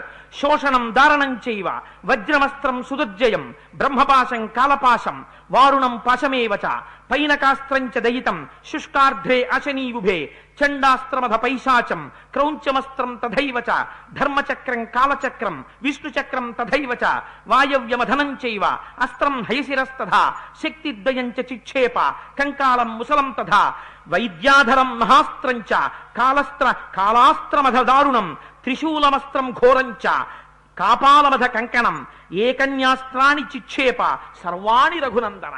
క్రౌంచాస్త్రం వేసేశాడు, ఐంద్రాస్త్రం వేసేశాడు, ఆగ్నేయాస్త్రం వేసేశాడు, వారుణాస్త్రం వేసేశాడు, మానవాస్త్రం వేసేశాడు, చలిపిడుగు వేసేశాడు, పొడిపిడుగు వేసేశాడు, కంకాళం విసిరాడు, ముసలం విసిరాడు, ఆ తర్వాత ఆ పెద్ద పెద్ద గదలు విసిరాడు, ధనస్సులు విసిరాడు, అస్త్రాలు విసిరాడు. అన్ని ఒకదాని వెంట ఒకటి వేసేస్తున్నాడు వశిష్ఠుడి మీద. ఎందుకని? ఉపనిషదశ్చ రహస్య ప్రదీయతాం, అన్ని భాషించాలని అడిగాడు, లోపల ఉన్నాయి, ఒక్కొక్క దాన్ని వేసేస్తున్నాడు. దెబ్బ తింటాడేమో, అమ్మ బాబాయ్ అంటాడేమో ఒకదానికైనా అని లేవడు, ఇలాగే పట్టు కూర్చున్నాడు, ఏదో టార్చ్ లైట్ పట్టుకున్నట్టు. వస్తున్నాయి అన్నీ, అందులోకి వెళ్ళిపోతున్నాయి, అన్ని బ్రహ్మదండంలోకి వెళ్ళిపోతున్నాయి. చూశాడు, తన దగ్గరున్నవన్నీ వెళ్ళిపోయాయి. ఇంకా ఉన్నది ఒక్కటే, బ్రహ్మాస్త్రం ఒకటే మిగిలింది. కడుపు మండిపోయింది, ఇంకా తప్పదు వేసేయాలి బ్రహ్మాస్త్రం అనుకున్నాడు. బ్రహ్మాస్త్రాన్ని స్మరిస్తున్నట్ట విశ్వామిత్ర మహర్షి. సముద్రములు గూర్నిల్లేట, పర్వతములు బద్దలైపోయేట, ఆకాశం అంతా కూడా వ్యాకులం అయిపోయిందిట. ప్రపంచంలో ఉన్నటువంటి సమస్తమైనటువంటి మృగములు, ప్రాణాలు, అన్ని జీవులు ఒక్కసారి లోపల క్షోభ పొందేట. బ్రహ్మాస్త్రం అంటే అంత శక్తివంతమైనటువంటి అస్త్రం అది. ఆ బ్రహ్మాస్త్రాన్ని అభిమంత్రించి విడిచిపెట్టాడు వశిష్ఠుడి మీదకి. ఆ బ్రహ్మాస్త్రం వచ్చేస్తోంది. స్వామి వశిష్ఠ మహర్షి మాత్రం లేవలేదు, అలాగే కూర్చున్నారు. కూర్చుని ఒక్కసారి మళ్ళీ అలాగే పట్టుకున్నారు. వచ్చేసింది ఆ బ్రహ్మాస్త్రం. వచ్చేసి నిశ్శబ్దంగా బ్రహ్మదండంలోకి దూరిపోయింది. దూరిపోతే ఆయన అలాగే ఓ చిన్న కర్ర ముక్క ఆయన పట్టుకున్నది, అలా పట్టుకున్నాడు బ్రహ్మాస్త్రాన్ని. బ్రహ్మాస్త్రం కూడా వెళ్ళిపోయింది. చూశాడు, అయిపోయింది, ఇంకేం లేవు. దీపావళి సామాన్ అంతా అయిపోయిన తర్వాత తండ్రి మీద కోపం వచ్చిన కొడుకుంటాడే, అలా వాల్మీకి రచనా వైచిత్రి చూడండి. దిగ్బలం క్షత్రియ బలం బ్రహ్మతేజో బలం బలం ఏకేన బ్రహ్మదండేన సర్వాస్త్రాన్ని హతానిమి అన్నాడు. చెయ్యి దిక్కుమాలిన క్షత్రియ బలం, ఎవడికి కావాలరా ఇది? ఎన్ని అస్త్రాలు నేర్చుకున్నాను రా తపస్సు చేసి. లేవడు, కనీసం ధనస్సు అట్టుకోడు, ఓ కత్తెట్టుకోడు, ఓ బ్రహ్మదండం ఇలా పెట్టాడా? దిగ్బలం క్షత్రియ బలం బ్రహ్మతేజో బలం బలం ఏకేన బ్రహ్మదండేన సర్వాస్త్రాన్ని హతానిమి. ఇన్ని అస్త్రాలు వేస్తే అన్ని లాగి పారేశాడు ఆ బ్రహ్మదండంలోకి. ఎందుకు పనికిరాదురా ఈ క్షత్రియ బలం అన్నాడు. రథం దిగిపోయాడు, వెళ్ళిపోయాడు. ఇంకా ఎంత బాధ వచ్చేసిందంటే మనస్సు వ్యాకులం అయిపోయింది. ఏం చెయ్యాలి వశిష్ఠుడిని అర్థం కాలేదు. ఇంకా ఒక్కటే ఆలోచనకు వచ్చాడు. ఏమిటి వశిష్ఠుడి గొప్పతనం? బ్రహ్మర్షి.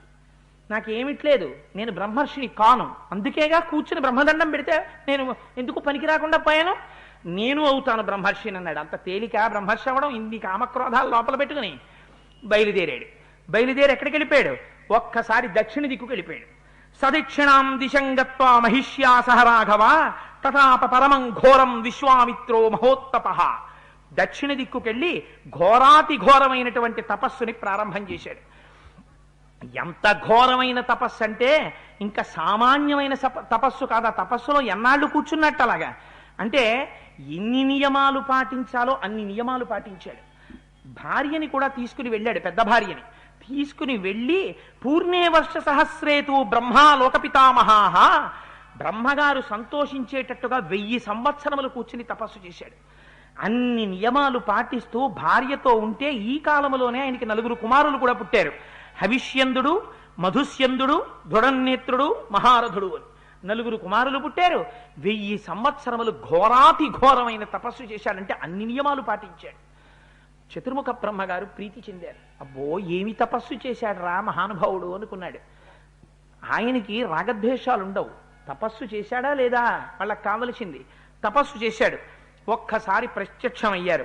పూర్ణే వర్ష సహస్రేతు బ్రహ్మాలోక పితామహాహ అబ్రవీన్ మధురం వాక్యం విశ్వామిత్రం తపోధనం జితా రాజర్షి లోకాస్తే తపసా కుశికాత్మజ అనేన తపసాత్వాం తు రాజర్షిరితి విద్మహే.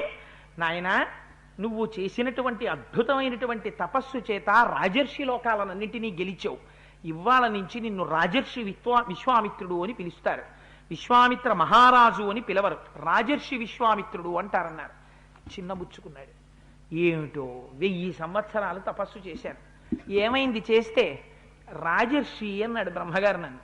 ఇంకా ఎప్పటికీ రాజర్షి నుంచి ఋషి అవ్వాలి, ఋషి నుంచి మహర్షి అవ్వాలి, మహర్షి నుంచి బ్రహ్మర్షి అవ్వాలి, ఇంకా ఎన్ని ప్రమోషన్లు వస్తే క్లర్క్ అవుతాడు అని బెంగ పెట్టుకుని అయ్య బాబో ఇంకా అంత తపస్సు చెయ్యాలి అనుకున్నాడు. ఆ రాజర్షిత్వం ఆయనకి ఏమీ తృప్తినివ్వలేదు.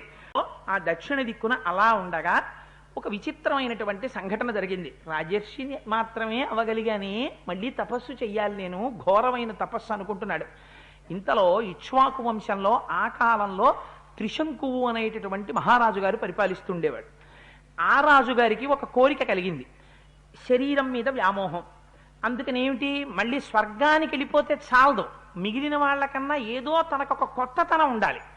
నా వంశంలో పూర్వీకులందరూ స్వర్గానికి వెళ్ళారు, నేను స్వర్గానికి వెళితే ఎలాగా? అందుకని నాకేదో కొత్తతనం ఉండాలి. అందుకని ఏం చెయ్యాలి, నేను ఈ శరీరంతో స్వర్గానికి వెళ్ళాలి, ఈ శరీరం ఇక్కడ పడిపోకూడదు. అందుకని అలాంటి యాగం ఏదైనా ఉంటే చేస్తానని కులగురు ఎవరు పురోహితుడు వశిష్ఠ మహర్షి ఆయన దగ్గరికి వెళ్ళాడు. వెళ్ళి అయ్యా నాకు ఒక కోరిక ఉందండి, మీరు నన్ను తప్పకుండా ఆ కోరిక తీర్చాలి, నేను ఎంత గొప్ప యజ్ఞమైనా సరే చేస్తాను, కానీ నన్ను సశరీరంగా ఈ శరీరంతో స్వర్గలోకానికి పంపించాలని అడిగాడు.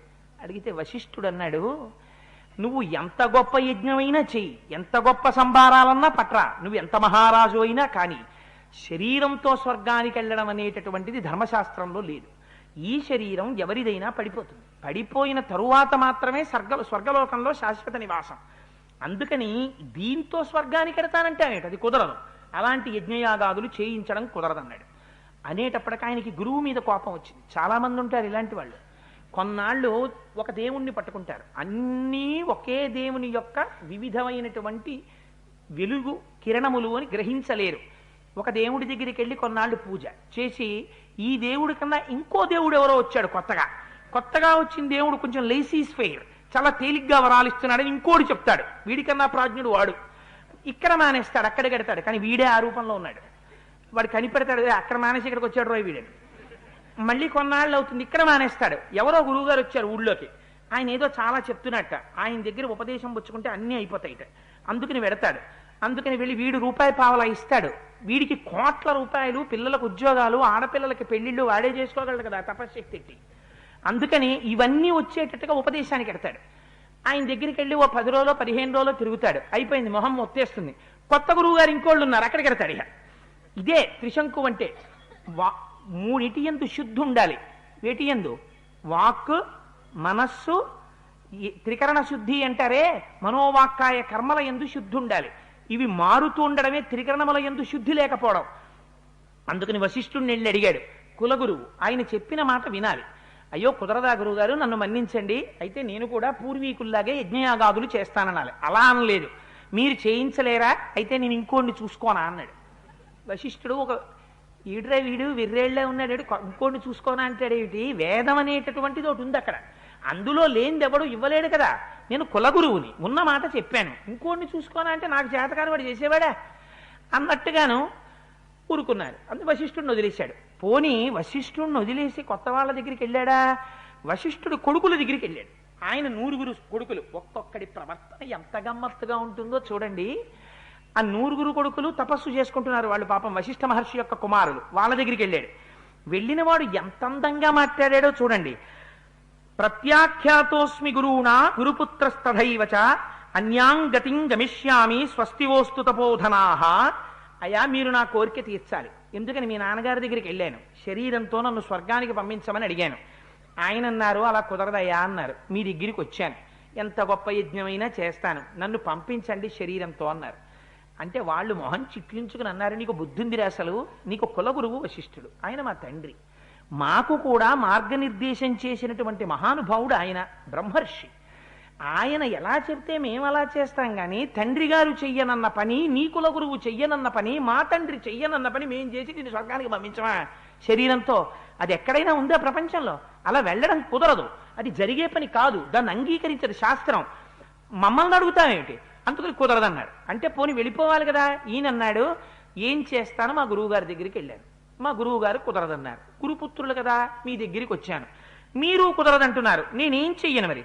అందుకని ఋషిపుత్రాస్తు చుత్వా వాక్యం ఘోరాభిసంహితం శేపు పరమ సంక్రుద్ధ చండాలత్వం గమిష్యసి.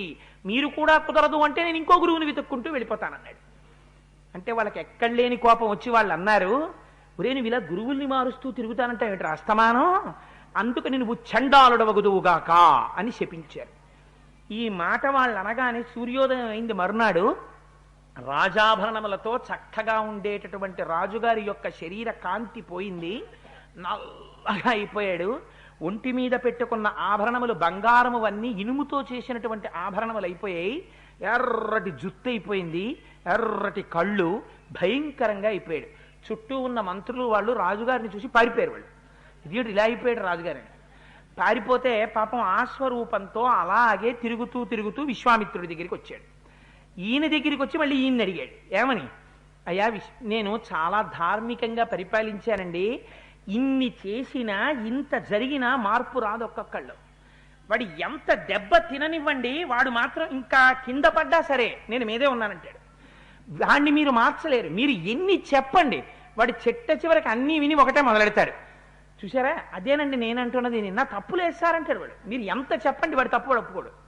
ఇప్పుడు మళ్ళీ విశ్వామిత్రుడి దగ్గరికి వచ్చి నేను సత్యంగా పరిపాలించాను, యజ్ఞం చేశాను, యాగం చేశాను, గురువులను ఆరాధించాను, నా తప్పేముంది చెప్పండి, నేను ఏమన్నా ముందే పోని పై వాళ్ళని వెళ్ళి ఎవరినన్నా అడిగితే వశిష్ఠుడు తప్పట్టుకోవచ్చు. వశిష్ఠుడిని అడిగాను, ఏమని? నన్ను శరీరంతో పంపించమయ్యా, యజ్ఞం చేసుకుంటానన్నాను. కుదరదన్నాడు. అంటే నేనేం చేశాను, పోన్లే వాళ్ళ పిల్లల దగ్గరికే వెళదాం, మళ్ళీ బయట వాళ్ళని తెచ్చుకోవడం ఎందుకు, ఏదో ఇంట్లో బ్రహ్మగారిని మార్చేసినట్టు, అందుకని వాళ్ళ పిల్లల దగ్గరికే వెళదామని వాళ్ళ అబ్బాయిల దగ్గరికి వెళ్ళాను. పోనీ వాళ్ళు పంపించచ్చు కదా. వాళ్ళేమన్నారు, మా నాన్నగారు చెప్పండి మేము చేస్తామా, అది వేదంలో లేదు, శాస్త్రంలో లేదు, నిన్ను పంపించాం శరీరంతో కుదరదన్నారు. ఏం చేస్తాను, పైగా పోనీ పంపించకపోతే వదిలేసే, నన్ను ఇదిగో ఇటువంటి స్వరూపాన్ని ఇచ్చారు, శాపం ఇచ్చేశారు. ఎంత ధార్మికంగా పరిపాలించానో తెలుసా అండి. ధార్మికంగా పరిపాలించిన వాడైతే ఏం తెలియాలి, అధర్మమైన కోరికలు గురువుగారిని కోరకూడదు అసలు. అందుకని ఇటువంటి వాడిని ఇలా అయిపోయాను. చూసారా నా బ్రతుకు ఎలా అయిపోయిందో. మీరు తప్ప నాకు గతి లేదు, మీరే నన్ను రక్షించాలన్నాడు. విశ్వామిత్రుడికి కడుపులో కోరికేమిటి, వశిష్ఠుడు పంపించలేనన్నాడు సశరీరంతో స్వర్గానికి. ఎలాగో నేను వశిష్ఠుడి మీద అస్త్రాలేసి ఏం చేయలేకపోయాను. వశిష్ఠుడు చెయ్యలేను అన్నది విశ్వామిత్రుడు చేశాడని లోకం అనుకోవాలి. నీకేం పర్వాలేదు అబ్బాయి, నేను పంపిస్తానన్నాడు. ఎలా పంపిస్తాడు, దానికేం అలా పంపించడానికి మార్గాంతరం ఏం లేదు. అందుకని ఎలా పంపిస్తాను నేను మాత్రం అని ఆయన అనుకోలేదు. ఆయనకి కావలసింది ఒకటి, కడుపులో అక్కసు. వశిష్ఠుడు పంపనన్నాడు, ఇలా శాపం ఇచ్చి మార్చేశాడు. అందుకని నేను మాత్రం నిన్ను పంపించి తీరుతాను అని గురుశాపకృతం రూపం యదిదంత వర్తతే అనేన సహరూపేణ శశరీరో గమిష్యసి. నిన్ను ఎలా పంపిస్తానో తెలుసా, నీ గురువు నీ గురుపుత్రులు నిన్ను సశరీరంతో స్వర్గానికి పంపలేక కోపం వచ్చి శాపం ఇచ్చి ఏ శరీరాన్ని ఇలా మార్చారో మార్చిన ఈ శరీరంతో నిన్ను స్వర్గానికి పంపిస్తాను.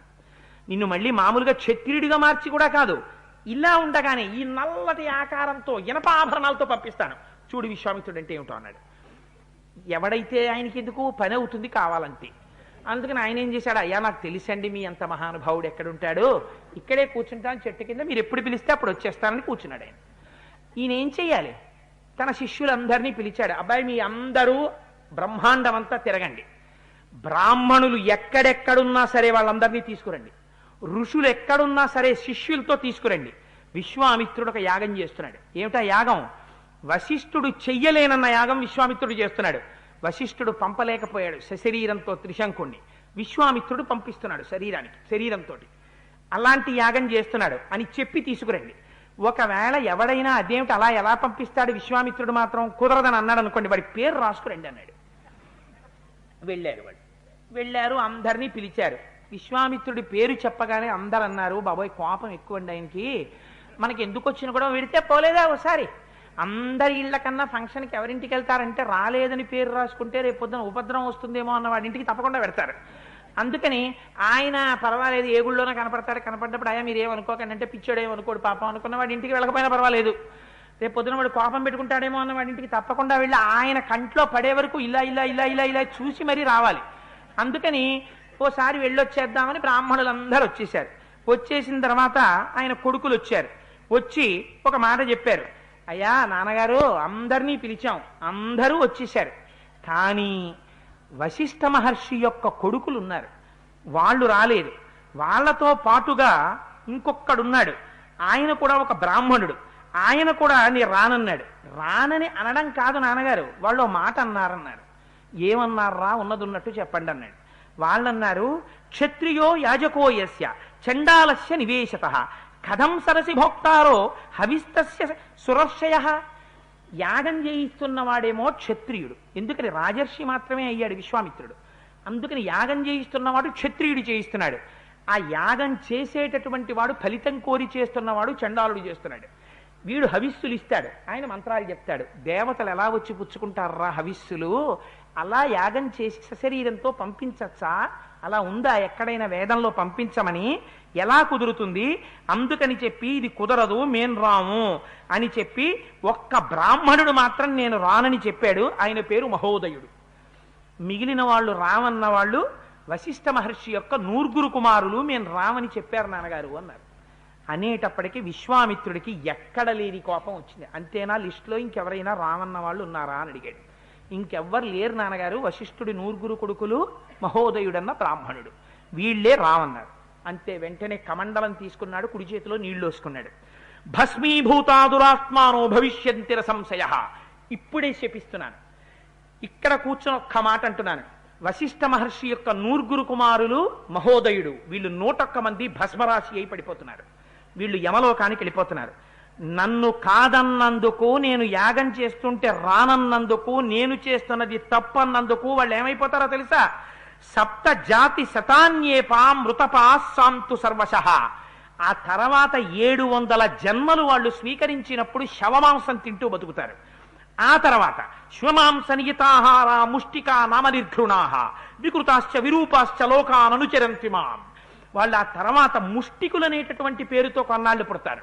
పుట్టిన తర్వాత కొన్ని జన్మల పాటు కుక్క మాంసం మాత్రం తింటూ బతుకుతారు. నా మాట కాదన్నాడే మహోదయుడు, వాడు భస్మరాశి అయిపోతాడు. వాడు కూడా దూషిత సర్వలోకేషు నిషాదత్వం గమిష్యతి. కనపడ్డ ప్రాణులందరినీ చంపుతూ లోకంలో అందరి చేత నిందింపబడుతూ నిషాదుడై వాడు బతుకుతాడు. ఇదిగో శపించానన్నాడు. ఏమైపోయింది తపశ్శక్తి? క్రోధానికి ఎప్పుడైతే లోనైపోయాడో రాజర్షిత్వము అనేటటువంటిది రావడానికి కావలసినటువంటి తపశ్శక్తిలో కొంత భాగం ఖర్చు అయిపోయింది. ఖర్చు అయిపోయిన తర్వాత మొదలెట్టండి యాగం అన్నాడు. అని బ్రహ్మాండంగా యాగం మొదలెట్టారు. తీసుకొచ్చారు, కూర్చోబెట్టారు. ఎవరిని? త్రిశంకుని కూర్చోబెట్టి, అబ్బాయి చూడరా, నిన్ను పంపించేస్తున్నాం సశరీరంగా స్వర్గానికి, నువ్వు ఇంకా రెడీ అవు, సిద్ధంగా ఉండు అన్నారు. అని హవిస్సులిస్తూ దేవతల్ని పిలిచారు. సృక్కు చేతిలో పట్టుకున్నాడు విశ్వామిత్రుడు, పట్టుకుని అందులో వేస్తూ దేవతల్ని పిలిచాడు. ఒక్క పేరు చెప్పినా ఏ దేవత హవిస్సు తీసుకోవడానికి రాలేదు. చూశాడు, కోపం వచ్చింది. ఓహో, నేను యాగం చేస్తుంటే, నేను హవిస్సులిస్తుంటే, నేను రాజర్షినని, నేను ఇచ్చినటువంటి యాగం నేను చెప్పిన మంత్రంతో పిలిస్తే రావడానికి దేవతలు అంగీకరించలేదు. చూడండి నేనేం చేస్తాను అన్నాడు. పశ్యమే తపసో వీర్యం స్వార్జితస్య నరేశ్వర ఏషత్వాం సశరీణ నయామి స్వర్గమోజస దుష్ప్రాపం సశరీణైనా దివంగచ్చనరాధిప. ఇదిగో నాకున్నటువంటి తపశ్శక్తిని నీకు ధారపోసేసి చెప్తున్నాను. నాకున్నటువంటి అపారమైన తపశ్శక్తి అంటే ఏమిటో దేవతలు చూస్తారు. బయలుదేరి తపశ్శక్తితో వెళ్ళిపోతారు స్వర్గానికి అన్నాడు. అమాంతం భూమి మీద ఉన్నవాడు లేచిపోయాడు. వెళ్ళిపోతున్నాడు ఆయన స్వర్గానికి. పైన స్వర్గలోకంలో ఇంద్రుడు సభ తీర్చి అందరితో కూర్చున్నాడు. ఈయన రైహిమని వచ్చేస్తున్నాడు పైకి. గబగబా అక్కడ ఉన్న వాళ్ళందరూ వెళ్ళి ఇంద్రుడితో చెప్పారు, అయ్యా ఎవడో నల్లగా ఉన్నాడు, ఇనపాభరణాలు వేసుకున్నాడు, వాడు శరీరంతో వచ్చేస్తున్నాడు స్వర్గలోకంలోకి, ఇది ఎక్కడ విచిత్రమో మాకు తెలియదన్నారు. అదేమిటి అలా ఎలా వచ్చేస్తున్నాడు రా? శరీరంతో స్వర్గానికి రాకూడదు, శరీరం అక్కడ వదిలేసి స్వర్గానికి వస్తారు పుణ్యం ఉంటే. వాడు అలా ఎలా వస్తున్నాడని చూశాడు ఒక్కసారి ఇంద్రుడు.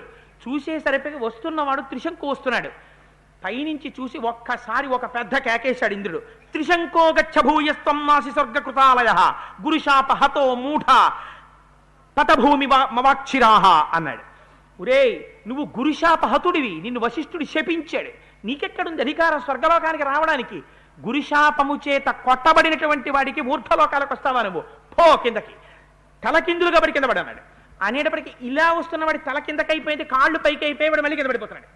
కింద పడిపోతూ బాగా భూమికి దగ్గరికి వచ్చాక మహానుభావ విశ్వామిత్ర కిందకి దోహేశారు, పడిపోతున్నాను అన్నాడు. అనేటప్పటికీ చూశాడు విశ్వామిత్రుడు, అప్పటి వరకు వెళ్ళిపోయాడు స్వర్గానికి అని సంతోషంగా కూర్చున్నాడు. వాడు గభాల మళ్ళీ కేకేశాడు. ఆగు ఆగు అన్నాడు ఈయన. ఆగు ఆగు అని చూశాడు. ఎందుకు వచ్చేసావు అన్నాడు. వాళ్ళందరూ పెద్ద కేకేశారు. నాసి స్వర్గ కృతాలయ గురుశాపహతో మూఢ నాసి స్వర్గ కృతాలయ పటభూమి భవాక్షిరాహ పో కిందకని చెప్పి తిరగేస్తూ వేశారు, నన్ను పడిపోతున్నానన్నాడు. ఎంత పనిచేశారా వాళ్ళు నిన్ను, చూడు నేనేం చేస్తాను అని సృక్కు చేతిలో ఎత్తి పట్టుకున్నాడు. నాకున్న మిగిలిన తపశ్శక్తితో ఇదిగో నేను సృష్టించేస్తున్నాను మళ్ళీ అని ఋషి మధ్యే సతేజస్వీ ప్రజాపరివాపర సృజం దక్షిణ మార్గస్థాన్ సప్తర్షీన పరాన్ పునః. ఒక్కసారి తనకున్న తపోబలం అంతటితో అప్పటికి ఏమైపోయింది, వశిష్ఠ మహర్షి యొక్క పుత్రుల్ని శపించేశాడు, మహోదయుణ్ణి శపించేశాడు, నిష్కారణంగా పనికిరాని టిక్కెట్ ఇచ్చి త్రిశంకుణ్ణి పైకి పంపించేశాడు, వాడి కిందకు వచ్చేశాడు. ఉన్న తపశ్శక్తి చేత ఇంకో స్వర్గాన్ని సృష్టించేశాడు, దక్షిణ దిక్కున నక్షత్ర మండలాన్ని సృష్టించాడు, సప్తర్షుల్ని సృష్టించేశాడు. అయినా దేవతలు రావట్లేదు. చూస్తాను వాళ్ళ పని అన్నాడు. దేవతల్ని కూడా సృష్టి చేసేయడానికి సిద్ధపడ్డాడు. అప్పుడు దేవతలందరూ పరిగెత్తుకొచ్చారు. ఇది నువ్వు చెయ్యవలసిన పనేనా మహానుభావ? ఎంత తపశ్శక్తి ఉంటే మాత్రం వేరు స్వర్గాన్ని నిర్మిస్తావా? వేరుగా నక్షత్ర మండలాన్ని నిర్మిస్తావా? మళ్ళీ దేవతల్ని నిర్మిస్తావా? మహానుభావ శాంతించు విశ్వామిత్ర, ఇది నువ్వు చెయ్యవలసిన పని కాదు. నీకు శాస్త్రం తెలుసు, సశరీరుడై ఎవ్వడూ స్వర్గలోకానికి రాడు. కానీ నువ్వు ఇంత తపశ్శక్తిని ధారపోశావు కాబట్టి నీ చేత నిర్మింపబడినటువంటి ఈ నక్షత్ర మండలం జ్యోతిశ్చక్రానికి అవతలుంటుంది. అవతల ఉండి అందులో ఈ త్రిశంకుడు మాత్రం తిరగబడి తల కిందకి కాళ్ళు పైకి పెట్టుకుని ఆ నక్షత్రాల మధ్యలో అలా ఉంటాడు. అలా మేము వరం ఇస్తాం, అంతేకాని ఇన్ని స్వర్గలోకానికి మాత్రం తీసుకోమన్నారు. ఏమైంది? వశిష్ఠ మహర్షి మీద కోపం పెట్టుకుని, సరే కన్సోలేషన్, ఇంకంతకన్నా ఏం చేయడం కుదురుతుంది, ఎవడూ కాదంటున్నాడు ఇంకా, అందుకని చెప్పి సరే అయితే అన్నాడు. యాగం అయిపోయింది, మీ అందరూ బయలుదేరండి అన్నాడు. అకౌంట్ ఓపెన్ చేసి చూస్తే మళ్ళీ జీరోకి వచ్చింది. ఎందుకని? తపశ్శక్తి అంతా అయిపోయింది. ఎందుకని? మళ్ళీ వశిష్ఠుడి మీద కోపం. ఆ కోపంతో ఏం చేశాడు? మళ్ళీ అక్కర్లేని పని అంతా చేశాడు. చేసి ఇలా కాదనుకున్నాడు, నా మనస్సు ప్రశాంతత కావాలి, అందుకని చెప్పి నేను ఇక్కడి నుంచి బయలుదేరిపోతాను అని చెప్పి ఒక్కసారి పశ్చిమ దిక్కుకు వెళ్ళిపోతానన్నాడు. ఇప్పటిదాకా దక్షిణ దిక్కునున్నాడు, ఇప్పుడు దిక్కు మార్చేశాడు. మార్చి ముందు హిమవత్ పర్వతానికి వెళ్ళి తపస్సు చేశాడు, తర్వాత దక్షిణ దిక్కుకు వెళ్ళి తపస్సు చేశాడు, ఇప్పుడు పశ్చిమ దిక్కుకు వెళ్ళిపోయాడు. పశ్చిమ దిక్కుకు వెళ్ళిపోయి ఏవముక్త్వా మహాతేజా పుష్కరేషు మహాముని తప ఉగ్రం దురాధర్షం తేపే మూలఫలాశన ఏతస్మిన్నేవ కాలేతు అయోధ్యాపతిర్నృప అని అక్కడికి వెళ్ళి మళ్ళీ ఆ పశ్చిమ దిక్కుకు వెళ్ళి అక్కడ తపస్సు చేయడం మొదలుపెట్టాడు. తపస్సు మొదలుపెట్టి మహోగ్రమైనటువంటి తపస్సు మొదలు పెడితే చాలా గొప్ప తపస్సు జరుగుతోంది. ఈ జరుగుతున్నటువంటి కాలంలోనే పాపం ఆ మనస్సులో ఉండేటటువంటి కామక్రోధాదుల్ని ఇంకా జయించలేకపోయాడేమో. తప ఉగ్రం దురాధర్షం తేపే మూల ఫలాశన, మూలాల్ని ఫలాల్ని తింటూ మహోగ్రమైన తపస్సు చేస్తున్నాడు. అదే సమయంలో ఏతస్మిన్నేవ కాలేతు అయోధ్యాధిపతి నృప అంబరీష ఇతి ఖ్యాతో ఎష్టుం నపుమచక్రమే. ఆయన అదే కాలంలో అయోధ్యానగరాన్ని అంబరీషుడనేటటువంటి రాజుగారు పరిపాలిస్తున్నాడు. ఆయన అశ్వమేధయాగం చేశాడు. అశ్వమేధయాగం చేసి గుర్రాన్ని వదిలేడు. ఆ గుర్రాన్ని ఇంద్రుడు ఎత్తుకుపోయాడు. ఎత్తుకుపోతే అక్కడ యాగం చేయిస్తున్నటువంటి ఋత్విక్కులు అన్నారు, ఆ గుర్రం కనపడకపోతే వెనక్కి రాకపోతే యజమాని నశించిపోతాడు. అందుకని గుర్రానికి బదులుగా అప్పుడున్నటువంటి శాస్త్రాన్ని బట్టి అసలు అశ్వమేధయాగం కలియుగంలో లేదు, ఒక్క త్రేతాయుగంలోనే ఉంది. అందుకని ఆ యుగాల్లో ఉంది, ఇప్పుడు లేదు, కలియుగంలో మాత్రం లేదు. అందుకని అశ్వం లేదు కాబట్టి అశ్వంతో సమానంగా నువ్వు ఒక పశువుని తీసుకురావాలి. అక్కడ బలి ఇచ్చి ఆ అశ్వమేధయాగాన్ని పూర్తి చేయడం కోసమని గుర్రం యొక్క స్థానంలో పెట్టడానికి ఒక మనుష్యుణ్ణి తీసుకురమ్మన్నారు. అంటే అది కూడా ఎలా తీసుకురావాలి? ఎవరినో ఎత్తుకొచ్చేస్తే కుదరదు, సశాస్త్రీయంగా న్యాయంగా తీసుకురావాలి. అందుకని ఆయన అశ్వం స్థానంలో పశువుని తెచ్చుకోవడానికి అంబరీషుడు రథం ఎక్కి బయలుదేరాడు. అలా వెళ్ళగా సపుత్ర సహితం తాత సభార్యాం రఘునందన భృంగు తుంగే సహాసీన రుచీకం సందదర్శ. అక్కడ సందదర్శ అక్కడికి వెళ్ళేటప్పటికీ భృగుతుంగము అనేటటువంటి ఒక పెద్ద పర్వత శిఖరం మీద రుచీకుడు అనేటటువంటి ఒక ఋషి తన భార్యతోటి మగపిల్లలతోటి కూర్చునున్నాడు. అలా వెళ్ళిపోతున్నటువంటి అంబరీషుడు రథంలోంచి ఒక్కసారి చూశాడు. చూసి గబగబా ఆయన దగ్గరికి వెళ్ళాడు. వెళ్ళి, అయ్యా నాకు కోరికండి, నేను అయోధ్యానగరాన్ని పరిపాలిస్తున్నాను, నేను ఎప్పటి నుంచో యాగం చెయ్యాలనుకున్నాను. ఆ యాగం చేస్తుండగా యాగాశ్వాన్ని ఇంద్రుడు అపహరించాడు, యాగం ఆగిపోయింది. అందుకని ఆ యాగ పశువు నిమిత్తం నాకు ఒక పిల్లవాడు కావాలి. మీ దగ్గర చాలామంది మగపిల్లలు కనపడుతున్నారు, అందుకని నాకు ఒక్క మగపిల్లవాడిని ఇచ్చి నా యాగం పూర్తయ్యేటట్టుగా నన్ను అనుగ్రహించండి అన్నాడు. అంటే ఆయన అన్నాడు, ఒక చిత్రమైన మాట అన్నాడు రుచీకుడు, పెద్ద పిల్లవాడిని ఇవ్వడం కుదరదయ్యా అన్నాడు. ఎందుకని? తండ్రి పెద్ద కొడుకుని ఎట్టి పరిస్థితులలోనూ వేరొకరికి దత్తుడిగా ఇవ్వకూడదు. ఎందుకంటే అది ధర్మ సంతానం. పూర్వజన్మలలో చేసుకున్న పుణ్యం ఏదైనా ఉంటే ఆ పుణ్యాన్ని మలచి పెద్ద కొడుకుగా ఇస్తారు దేవతలు. అందుకని పెద్ద కొడుకుని ఎట్టి పరిస్థితులలోనూ దత్తత ఇవ్వకూడదు. చిట్ట చివరి వాడిని అసలు దత్తత ఇవ్వకూడదు. శాస్త్రంలో ఏంటంటే చిట్ట చివరి వాడిని ఇస్తే ఐశ్వర్యం వెళ్ళిపోతుంది. అందుకని పెద్దవాడిని దత్తత ఇవ్వకూడదు. పెద్దవాడంటే శాస్త్రంలో తండ్రికి ప్రీతిటే, చిట్ట చివరి వాడంటే తల్లికి ప్రీతిటే. ఏమో అలా ఉంటుందేమో నాకు తెలియదు, కానీ మరి శాస్త్రం అలా మాట్లాడింది కాబట్టి అది నిజమై ఉండొచ్చు. అందుకని తండ్రి అన్నాడు, పెద్ద కుమారుణ్ణి ఇవ్వడం కుదరదయా అన్నాడు. ఆవిడంది, ఆయన భార్య అంది, చిన్న కుమారుణ్ణి ఇవ్వడం నాకు కుదరదు అంది. ఎందుకని? చిన్న కుమారుడు అంటే తల్లికి ప్రీతి కనుక. అంటే ఆ మధ్యలో ఉన్నవాడికి శునశ్చేపుడని ఆ మధ్యలో కుర్రాడు, అతనికి ఎక్కడ లేని బాధ వేసింది. ఆయన అన్నాడు, ఓహో పెద్ద కొడుకుని మా నాన్నగారు ఇవ్వరు, ఆఖరి వాడిని మా అమ్మ ఇవ్వదు అంటే వెళ్ళిపోవని ఎవరిని చెప్పినట్టు? నన్నే కదా అన్నట్టు. ప్రాయేణ హినరశ్రేష్ఠ జ్యేష్ఠ పితృషు వల్లభా మాతృణాంతు కనీయాంసం తస్మాద్రక్షే కనీయసం. ఎక్కడో కూర్చోబాబు. అందుకని ప్రాయేణ హినరశ్రేష్ఠ జ్యేష్ఠా పితృషు వల్లభా, పెద్దవాణ్ణి తండ్రి వదలడు, చిన్నవాణ్ణి తల్లి వదలదు. అంటే మధ్యలో వాడిని నన్ను వదిలేసినట్టే కదా, అందుకని నన్ను తీసుకెళ్ళిపోండి, వీళ్ళిద్దరికీ అక్కర్లేని వాడిని నేను ఎందుకు ఇక్కడ అంటే ఆయన ఏం చేశాడు, తప్పకుండా తీసుకెడతానని 1,00,000 ఆవుల్ని ఆ ఋషికి ఇచ్చి, అంటే ఋషి మాత్రం ఎందుకు ఇచ్చాడు మనం ఒకటి ఆలోచించాలి.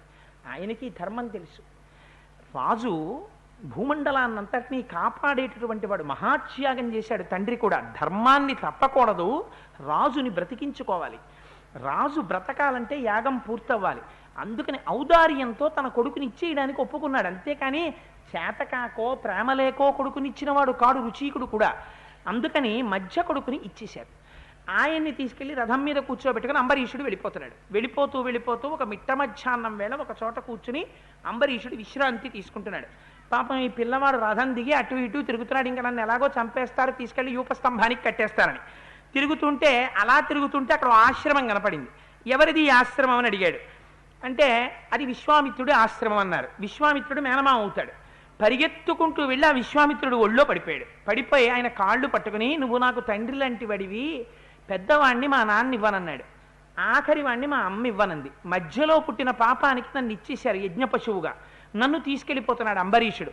నేను దీర్ఘాయుర్దాయం బతికి తపస్సు చేసి స్వర్గాన్ని పొందాలని నాకు కోరిక ఉంది, నాకు యాగ పశువుగా వెళ్ళిపోవాలని కోరిక మనస్సులో లేదు, అందుచేత మహానుభావ నువ్వు నన్ను రక్షించవలసింది అన్నాడు. అంటే విశ్వామిత్రుడు అభయం అన్నాడు, ఇది నేను రక్షిస్తాను, నువ్వేం బెంగపెట్టుకోకన్నాడు. అని ఎలా రక్షించాలి, అందుకని తన కొడుకుల్ని పిలిచాడు. అబ్బాయి, తండ్రి మాట విని తండ్రి చెప్పినటువంటి పని చేసినవాడు కదా కొడుకు అంటే, చూశారా పాపం ఈ శునశ్శేపుడు ఎలా ఏడుస్తున్నాడో, వాడికి యజ్ఞ పశువుగా వెళ్ళడం ఇష్టం లేదురా, అందుకని మీరు తండ్రి మాట విని మీలో ఎవరో ఒకడు వెళ్ళండ్రా అన్నాడు. వాళ్ళు అన్నారు, ఓ వెర్రి నవ్వోటి నవ్వి, చాలా గొప్ప న్యాయం చెప్పేవులే నాన్న, కథమాత్మసుతాం హిత్వా త్రాయసేమ్యసుతం విభో అకార్యమివ పశ్యామ స్వమాంసమివ భోజనే. నీ కొడుకుల్నేమో యాగపశువుగా పంపిస్తావా, ఇంకోడు కొడుకుని రక్షిస్తావా, ఇదే కుక్క మాంసం తిన్నట్టు లేదా నాన్న ఈ నువ్వు చెప్పిన ధర్మం అన్నాడు. అనేటప్పటికీ ఎక్కడ లేని కోపం వచ్చేసింది విశ్వామిత్రుడికి. ఒరే, నేను వెళ్ళమంటే వెళ్ళకపోగా కుక్క మాంసం తిన్నట్టుగా ఉంది, నేను చెప్పిన న్యాయం అంటారా మీరు? ఆ మాట అన్నారు కాబట్టి శ్వమాంస భోజన సర్వే వశిష్ఠా యువజాతిషు పూర్ణం వర్ష సహస్రం తు పృథివ్యామనువత్సదా. వశిష్ఠుడి జాతిలో పుట్టండి రా అన్నాడు. వశిష్ఠుడికి జాతి ఉందా అంటే వశిష్ఠ అంటే వశిష్ఠుడి కుమారుల్లాగా మీరు వశిష్ఠుడు కుమారుల్లో అయిపోండి అన్నాడు. అంటే ఇప్పటికీ కడుపులో మంట ఉండిపోయింది. ఏంటి, వాళ్ళని కుక్క మాంసం తినమని చెప్పించాడు, అందుకని మీరు అలా ఉండన్నాడు. వశిష్ఠుడు కొడుకుల్ని ఎలా కుక్క మాంసం తినమని చెప్పించానో అలా మిమ్మల్ని చెప్పిస్తున్నాను. శ్వమాంసమివపస్వామ, మీ అందరూ కూడా శ్వమాంస భోజనా సర్వే వాసిష్ఠామివ జాతిషు పూర్ణం వర్ష సహస్రంతు పృథివ్యామనువత్సదా. ఈ భూమండలం మీద 1000 సంవత్సరాలు బతకండి కుక్క మాంసం తింటూ అన్నాడు.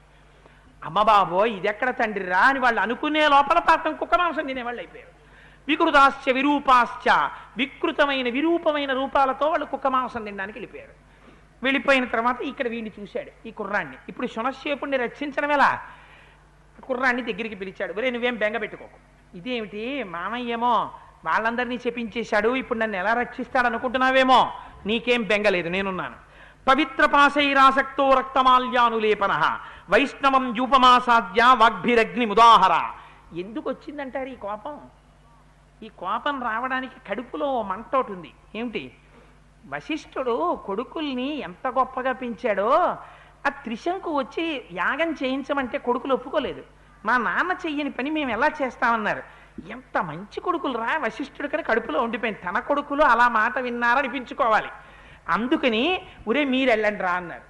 వశిష్ఠుడు కొడుకుల్లా వీళ్ళు అనకపోగా, ఇదేంటి నాన్న కుక్క మాంసం తిన్నట్టుంది నువ్వు చెప్పింది అన్నారు. అందులోంచి వశిష్ఠుడు కొడుకుల్లా నా కొడుకులు మాట వినలేదంటుంది లేబ్రోకం అని శ్వమాంసనియుతాహార, పొండి మీరు కుక్క మాంసం తినండి అన్నాడు. పోయింది తపస్సు. మళ్ళీ చేసిన తపస్సు కాస్త మళ్ళీ పోయింది. ఎందుకని శాపం ఇచ్చేశాడు.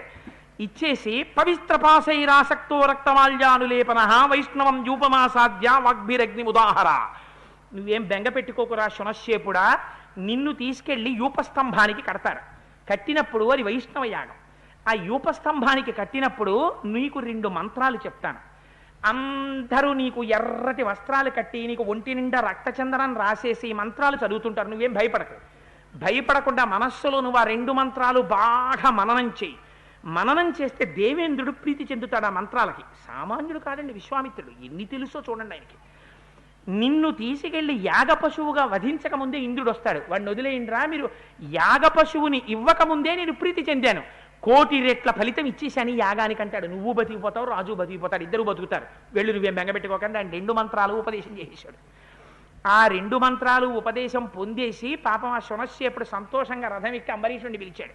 అప్పటి వరకు వాడు ఎక్కరా రథం అంటే ఏడుస్తున్నాడు, తీసుకెళ్ళిపోతున్నారని. ఇప్పుడు వాడు రథం ఎక్కి ఎంతసేపు కూర్చుంటే అలాగా రా తొందరగా పోదాం యాగానికి అన్నాడు. అంబరీషుడు ఆశ్చర్యపడి, ఇప్పుడు రథం ఎక్కి తీసుకుపో అంటాడు ఏమిటండి. ఫోన్లే కుర్రాడు ఉత్సాహంగా ఉన్నప్పుడే మనం యాగం పూర్తి చేసేద్దామని పాపం గబగబా వెళ్ళిపోయాడు. యూపస్తంభానికి కట్టేశారు. కట్టేసి యాగం చేస్తున్నారు. ఎర్రటి వస్త్రాలు కట్టారు, రక్తచందనాన్ని పూశారు.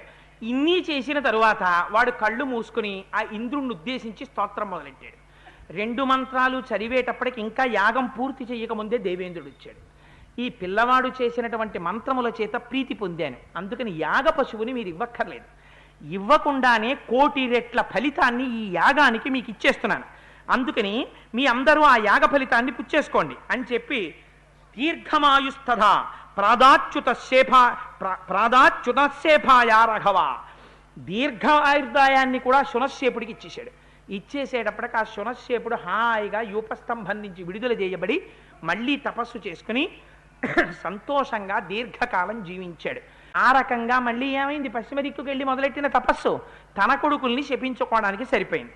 సరిపోయేటప్పటికి ఇప్పుడు మళ్ళీ బాధపడ్డాడు. అయ్యో, ఇక్కడికి వచ్చాను పుష్కర క్షేత్రానికి, ఇంత తపస్సు మొదలెట్టాను, కానీ మళ్ళీ తపస్సు పోయిందిరా, ఇలా కాదు, ఇంకా నేను ఎవరితో మాట్లాడను, నేను నిశ్శబ్దంగా తపస్సు మొదలెడతాననుకున్నాడు. అబ్రవీత్సు మహాతేజ బ్రహ్మ సురుచిరం వచ ఋషిస్త్వమపి భద్రం తే స్వార్జితై కర్మభిశుభై తమేవ ముక్త్వా దేవేశ స్త్రిదివం పునరభ్యగాత్ అని చెప్పి మళ్ళీ 1000 సంవత్సరములు తపస్సు చేయడం మొదలుపెట్టాడు. మొదలుపెట్టి అక్కడ బ్రహ్మాండమైనటువంటి తపస్సు చేస్తుంటే ఎంత చిత్రమైన విషయం జరిగిందంటే, అక్కడ పుష్కర క్షేత్రంలో స్నానం చేయడానికి ఒకరోజు మేనక వచ్చింది. వచ్చి స్నానం చేస్తోంది ఆవిడ. ఈయన అదే సమయానికి స్నానం చేయడానికి వెళ్ళాడు. వెళ్ళి స్నానం చేస్తున్నవాడు ఆ మేనక వంక చూశాడు. ఆవిడ యొక్క సౌందర్యానికి వశుడైపోయాడు. మేఘాల మధ్యలో మెరుపు మెరిస్తే ఎలా ఉంటుందో అలా ఉందిట ఆ మేనక, అంతకన్నా వర్ణన మనకు అనవసరం. అందుకని ఆ మేనకని చూసి ప్రీతి చెందినటువంటి వాడై, మేనక నాకు నీయందు కందర్పవశుడనయ్యానంటే మన్మథ ఆవేశం కలిగింది, అందుకని నువ్వు ఆశ్రమానికి వచ్చి నాతో కలిసి ఉండి నా కోరిక తీర్చవలసినది అన్నాడు. అయ్యో, దానికేముంది మహానుభావ అంది అప్సర స్త్రీ. విశ్వామిత్రుడితో క్రీడించడం మొదలుపెట్టింది. ఏదో 2 రోజులో 3 రోజులో తపస్సు మొదలెట్టేద్దాం, ఏదో ఈ 2-3 రోజులు అని ప్రారంభం చేశాడు. మొదలెట్టింది ఎన్నాళ్ళైంది, అలాగే మాట్లాడారు వాల్మీకి మహర్షి. దివారాత్ర, ఈ ఒక్క పగలనుకున్నాడు, ఈ ఒక్క రాత్రి అనుకున్నాడు, రేపు రాత్రి అనుకున్నాడు, ఎల్లుండి రాత్రి అనుకున్నాడు. ఇలా చూస్తుండగా ఓ రోజు ఏ సంవత్సరం అని చూసుకుంటే 10 ఏళ్ళు అయిపోయింది. ఏం చేశాడు, పుష్కర క్షేత్రానికి వచ్చి శునశ్శేపుణ్ణి రక్షించడానికి తపస్సు అయిపోయింది. మేనక యందు కామమునకు వశుడై 10 ఏళ్ళు టైం అయిపోయింది. తపస్సుకి ఎందుకు వచ్చాడో మర్చిపోయాడు. 10 ఏళ్ళు అయిపోయిన తర్వాత జ్ఞాపకానికి వచ్చింది. ఓహో, సర్వం సురాణాం కర్మైతత్తపోహరణం మహత్ అహోరాత్రాపదేశేన గతా సంవత్సరాదశ బుద్ధిర్మునే సముత్పన్న సమర్ష రఘునందన. ఒక రోజున మనస్సులో ఆలోచన వచ్చింది, దేవతలు చేశారు ఈ పని, నా మనస్సులో బుద్ధిని వక్రీకరింపచేసి మేనకని పంపించారు. ఇవ్వాలనుకున్నాను, రేపనుకున్నాను, ఎల్లుండనుకున్నాను, 10 ఏళ్ళు అయిపోయాయి. ఈ మేనకతో పర్ణశాలలో గడిపేయడంతో జీవితం అయిపోతుంది, ఇంకేం తపస్సు. ఇలా చూస్తుండగా 10 ఏళ్ళు అయిపోయాయి అనుకున్నాడు. కోపంతో మేనక వంక చూశాడు. ఆవిడ ఉడికిపోయింది. అమ్మ బాబోయ్, మళ్ళీ కుడి చేతిలో నీళ్ళు వేసుకుంటాడా ఏమిటోనని అనేటప్పటికి జ్ఞాపకానికి వచ్చింది, ఆవిడ తప్పే ఉంది, నేను కదా ఆవిడితో మన్మథ క్రీడలు ఆచరించిన వాడిని అని మధురంగా మాట్లాడాడు. నీ తప్పే ఉందిలే మేనక, నువ్వు ఇంకా నాకు కనపడక వెళ్ళిపో అన్నాడు. మహాప్రభో, నేను వెళ్ళిపోతున్నానని మేనక వెళ్ళిపోయింది. వెళ్ళిపోయిన తర్వాత అప్పుడు అనుకున్నాడు, ఇలా కాదు, నేను మళ్ళీ చాలా జాగ్రత్తగా తపస్సు చెయ్యాలి. ఈ పశ్చిమ దిక్కుకు వచ్చాను కానీ తపస్సు నడవలేదు సరిగ్గా అనుకుని ఉత్తర దిక్కుకు వెళ్ళిపోయాడు. వెళ్ళిపోయి మళ్ళీ ఉత్తర దిక్కున తపస్సు మొదలెట్టాడు. ఉత్తరం పర్వతం రామ విశ్వామిత్రో జగామహ సకృత్వా నైష్టికీం బుద్ధిం జేతుకామో మహాయశాః కౌశికీ తీరమాసాద్య తపస్తేపే సుదారుణం తస్య వర్ష సహస్రం తు ఘోరం తప ఉపాసతః. అక్కడికి వెళ్ళి కౌశికీ నది పక్కన కూర్చున్నాడు. వాళ్ళ అక్కగారు సత్యవతీదేవి కౌశికీ నదిగా ప్రవహిస్తూ ఉంటుంది. అక్కడ కూర్చుని ఘోరాతి ఘోరమైన తపస్సు 1000 సంవత్సరాలు చేశాడు. 1000 సంవత్సరాలు చేస్తే అబ్రవీన్మధురం వాక్యం విశ్వామిత్రం తపోధనం మహర్షే స్వాగతం వత్స తపసోగ్రేణ తోషిత మహత్వం వృషముఖ్యత్వం దదామి తవ కౌశిక బ్రాహ్మణస్య వచశ్రుత్వా సర్వలోకేశ్వరస్య న విషణ్ణో న సంతుష్టో విశ్వామిత్రస్తపోధన ప్రత్యువాత తతో వాచం విశ్వామిత్రో మహాముని మహర్షి శబ్దమతులం స్వార్జితై కర్మభిశుభై యది మే భగవాన్నాహత్తతోహం విజితేంద్రియ తమువాచ తతో బ్రహ్మ నతావత్తం జితేంద్రియ. అక్కడికి వెళ్ళి 1000 సంవత్సరాలు తపస్సు చేసిన తరువాత దేవతలతో కలిసి ఒక రోజున చతుర్ముఖ బ్రహ్మగారు వచ్చారు. వచ్చిన ఆయన, విశ్వామిత్ర, నువ్వు చేసినటువంటి తపస్సు చేత నేను చాలా ఆనందం పొందాను, నిన్ను మహర్షి అని పిలుస్తున్నాను అన్నారు. ఇంకా ఎప్పటికెళ్ళాలి? బ్రహ్మర్షిత్వం పొందాలి, వశిష్ఠుడితో సమానం అవ్వాలంటే. మహర్షి అని పిలుస్తున్నానన్నారు. నవిషన్నై నసంతుష్టో, సంతోషము కలగలేదు, బాధ కలగలేదు. ఇంకా మహర్షినా అయ్యాను నేను అనుకున్నాడు. అనుకుని బ్రహ్మగారిని ఒక మాట అడిగాడు. నేను జితేంద్రియుడనయ్యానా అని అడిగాడు. ఏమిటి భయం? అస్తమానం ఏమి పోగొట్టేస్తున్నాయి? తపస్సుని ఇంద్రియాలు పోగొట్టేస్తున్నాయి, కామక్రోధాలు వచ్చేస్తున్నాయి అస్తమానం. అందుకని బ్రహ్మర్షిత్వం మాట పక్కన పెట్టండి, నేను ఇంద్రియాలు గెలిచినట్టేనా అని అడిగాడు మహర్షి. అంటే ఆయన అన్నాడు, మహర్షి అయితే ఇంద్రియాలు గెలిచేసినట్టు కాదు, ఇంకా టైం పడుతుంది గెలవడానికి అన్నాడు. అసలు పెద్ద గొడవంతా ఇప్పుడు ఏమైంది? శత్రుత్వం ఎవరి మించి ఎవరి మీదకి మారుతోంది. వశిష్ఠుడిని మర్చిపోయాడు. చిచి, వశిష్ఠుడే ఉందిరా పాపం, ఆయన మన జోలికి వచ్చాడా? అసలు నేను కదూ వెళ్ళింది, వెడితే పాపం ఆయన అర్ఘ్యపాద్యం తీసుకోరా అన్నాడు, ఇచ్చాడు. భోజనం పెట్టాడు, తిన్నాను. వెళ్ళిపోతే అయిపోను కదా. ఆ రోజున ఉన్నవాడిని ఊరుకోకుండా శబలని అడిగాను. అయ్యా ఇది నా ప్రాణధారం అన్నాడు. విన్నానా? ఎత్తుకొచ్చాను. ఆయన ఏమైనా చేశాడా? శబల తన్ని రాను రక్షించుకుంది. ఊరుకున్నానా? మహాదేవుడు ప్రత్యక్షం అయ్యాడు. ఏ భక్తో మోక్షం అడిగితే ఎంత బాగుండేది. ధనుర్వేదం అడిగాను, పోనీ అయిపోయింది. అనవసరంగా త్రిశంకుడు వచ్చాడు. అవతల వశిష్ఠుడు కుదరదు అన్న మాట, ఆయన బ్రహ్మర్షి కాబట్టి ఎలా కుదురుతుందయా అని మాట అంటే నాకు గొడవ వదిలిపోనా? నిష్కారణంగా యాగం మొదలెట్టాను. ఆ వశిష్ఠ పుత్రుల్ని శపించాను. అక్కడి నుంచి ఆయన్ని పైకి పంపించాను, ఇంద్రుడి కిందకు పంపించాడు. మళ్ళీ కొత్త సృష్టి చేశాను. పోను అక్కడ ఏమైనా వాడు సుఖంగా ఉన్నాడా? వాడిని తిరగేసి కూర్చోబెట్టారు అక్కడ. వాడు అక్కడ పాపం అలా పడున్నాడు. అక్కడికి అది అయిపోయింది. పశ్చిమ దిక్కుకు వచ్చాను. పోను అక్కడ తపస్సు మొదలెట్టాను. అక్కడ ఏమైనా సుఖంగా ఉన్నానా? శునశ్శేపుడు వచ్చాడు, నా కొడుకుల్ని శపించేశాను. పోనీ అది అయిపోయిందని ఏమైనా ఊరుకున్నానా? స్నానం చేస్తున్న మేనకని చూసి కామానికి వశుణ్ణైపోయాను. ఆ మేనకతో అయిపోయింది పోన్లే అని ఉత్తర దిక్కుకు వచ్చాను. ఇక్కడ తపస్సు చేశాను. వచ్చిందా బ్రహ్మర్షిత్వం? మహర్షిత్వం వచ్చింది. అసలు వశిష్ఠుడు నాకు చేసింది ఏముందిరా? నన్ను పడగొడుతున్నవి నా ఇంద్రియాలు అని ఇప్పుడు కోపం దేని మీదకి వెళ్ళింది? ఇంద్రియాల మీదకి వెళ్ళింది. వెళ్ళి, అయ్యా నేను ఇంద్రియాలని గెలిచేసినట్టేనా అన్నాడు. ఇంద్రియాలని గెలిచేస్తే ఇంకా బ్రహ్మర్షిత్వం వచ్చేస్తుంది, పర్వాలేదు తపస్సు చేసేయగలను అని. అంటే ఆయన అన్నాడు, బ్రహ్మగారు నవ్వి, ఇంకా నువ్వు గెలవలేదో, నువ్వు మహర్షివే, ఇంకా కష్టపడాలి ఇంద్రియాలని గెలవడానికి అన్నాడు. అంటే ఎంత కష్టమో ఆలోచించండి మహాప్రభో, ఇంద్రియాలని గెలవడం అంత కష్టం. అందుకని ఇంకా నువ్వు గెలవలేదురా అబ్బాయి, ఇంకా చెయ్యాలి తపస్సు అన్నాడు. అంటే పాపం మళ్ళీ తపస్సు మొదలెట్టాడు. ఎంత ఘోరమైన తపస్సు మొదలెట్టాట అంటే, ఊర్ధ్వబాహుర్నిరాలంబో వాయుభక్షస్తపశ్చరన్ ఘర్మే పంచతపా భూత్వా వర్షా స్వాకాశ సంశ్రయ. ఎంత ఘోరమైన తపస్సు అంటే, పంచాగ్నిహోత్రంలో నిలబడేవాడు. గ్రీష్మ ఋతువులో 4 పెట్టల అగ్నిహోత్రాన్ని పెట్టుకుని సూర్యుడి వంక చూస్తూ చేతులెత్తి నిలబడేవాడు. శిశిరకాలం వస్తే ఈ నడుం వరకు నీళ్లల్లో నిలబడిపోయి తపస్సు చేసేవాడు. ఏ ఋతువునందు శరీరమునకు ఏది ఖేదం కనిపిస్తుందో దానిలోకి ప్రవేశించి తపస్సు చేయడం మొదలెట్టాడు. అంత ఘోరాతి ఘోరమైన తపస్సు మొదలుపెట్టాడు. మొదలు పెడితే ఆ తపస్సుని దేవేంద్రుడు చూశాడు. అమ్మ బాబోయ్, సామాన్యమైన తపస్సు కాదు, మహోగ్రమైన తపస్సు చేసేస్తున్నాడు. అందుకని చెప్పి ఇంకా సామాన్యులు పనికిరారు, విశ్వామిత్రుడు బ్రహ్మర్షి అయిపోతాడేమో, పరీక్ష పెట్టాలి, పరీక్షకి నిలబడితే కదా బ్రహ్మర్షి అవడం. అందుకని రంభని పిలిచాడు. రంభ మేనకని గుర్తుపెట్టేస్తాడు.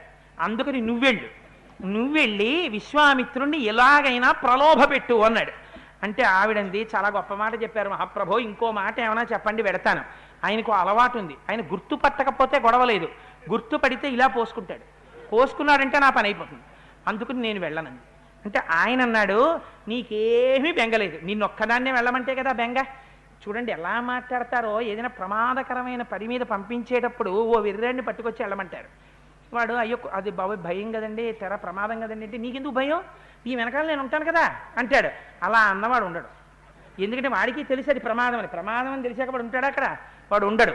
అందుకని ఇంద్రుడు అన్నాడు, కోకిలో హృదయగ్రాహి మాధవే రుచిరద్రుమే అహం కందర్ప సహిత స్వాస్థామి తమ పార్శ్వత, నీకేం బెంగక్కర్లేదు, నీతో పాటుగా మన్మధుణ్ణి తీసుకొస్తాను, వసంత ఋతువుని తీసుకొస్తాను, కోయిలని తీసుకొస్తాను, చెట్లకి అకారణంగా పువ్వులు పూసేటట్టు చేస్తాను, వసంత ఋతువు వచ్చేసేటట్టు చేస్తాను, మంచి వీణానాదం పాటలు వినపడేటట్టు చేస్తాను, చక్కగా కోయిల కూస్తుంటుంది, విశ్వామిత్రుడు స్నానానికి ఎడుతుంటాడు, అప్పుడే నువ్వు స్నానం చేసి వస్తున్నట్టుగా అక్కడ కనపడితే చాలు, మిగిలింది మేము చూసుకుంటాం. ఇంకా కోయిల పాడుతూ ఉంటుంది, పాటలు వినపడుతూ ఉంటాయి, ఋతువంతా మనోహరంగా ఉంటుంది.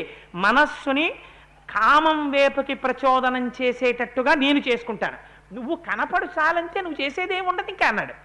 అంటే బాబాయ్ ఇంద్రుడు ఇంత చెప్తున్నాడు, కాదంటే ఈయన పోసుకుంటాడేమో అని సరే పెడతానంది పాపం అని ఆవిడ బయలుదేరి మరునాడు ఉదయం విశ్వామిత్ర మహర్షి వస్తున్నారు. వస్తుంటే రంభ కనపడింది. ఆయన దృష్టి ఆకర్షించింది రంభ. ఆకర్షించగానే కోయిల పాట వినపడింది వెనకాల, అదంతా చక్కటి సంగీతం వినపడుతోంది. వసంత ఋతువు కనపడింది. ఆయనకు అనుమానం వచ్చింది, ఇది వసంత ఋతువు కాదు కదా, కోయిల కూస్తోంది ఏమిట్రా అనుకున్నాడు. ఇప్పుడు పాటలు వినపడుతున్నాయి కొత్తగా, ఇంతకు ముందు ఎప్పుడు వినపడలేదు అని చెట్ల వంక చూశాడు. అన్ని పువ్వులు పూసున్నాయి, ఇది వసంత ఋతువు కాదు, పువ్వులు పూసాయి. ఈవిడ ఇక్కడ కనపడుతోందంటే ఇది ఇంద్రుడు చేసినటువంటి పని. అంటే నన్ను మోహ పెట్టడానికి మళ్ళీ వచ్చావన్నమాట. అంటే నన్ను మళ్ళీ ఎల్లాగోలా ముగ్గులో దింపి తపస్సు భ్రష్టం చేసేద్దామని వచ్చేసావే నువ్వు అనుకున్నాడు. అంతే. ఇప్పుడు ఏమొచ్చింది, కామం రాలేదు, కోపం వచ్చింది. కోపం వచ్చి మళ్ళీ కబుక్కుని చేతిలో నీళ్ళు వేసుకున్నాడు. యన్మాం లోభయసే రంభే కామక్రోధ జయేషిణం దశవర్ష సహస్రాణి శైలీస్థాస్యసి దుర్భగే అన్నాడు. నన్ను ప్రలోభ పెడదామని వచ్చావా, నేను కామక్రోధాలు జయించేశాను తెలుసా, మళ్ళీ నన్ను కామంలో దింపేద్దాం అనుకున్నావా, 10,000 సంవత్సరములు రాయి అయిపోతావు నువ్వు అని చెప్పించేశాడు. ఏది క్రోధాన్ని జయించింది, మళ్ళీ పోయింది తపస్సు. ఇదే కావాలి ఇంద్రుడికి అని ఇలా చూస్తున్నాడు. ఇంకెవరన్నా కనపడతాడా అని పారిపోయారు ఇంద్రుడును వసంతుడు కలిసి. పాపం పాడైపోయింది, ఎవరు రంభ పాడైపోయింది, శిల అయిపోయి అక్కడ ఉండిపోయింది. చూశాడు, ఇవన్నీ ప్రచోదనం చేసిన వాడు కూడా వాడు ఉన్నాడు, వాడు పారిపోయాడు.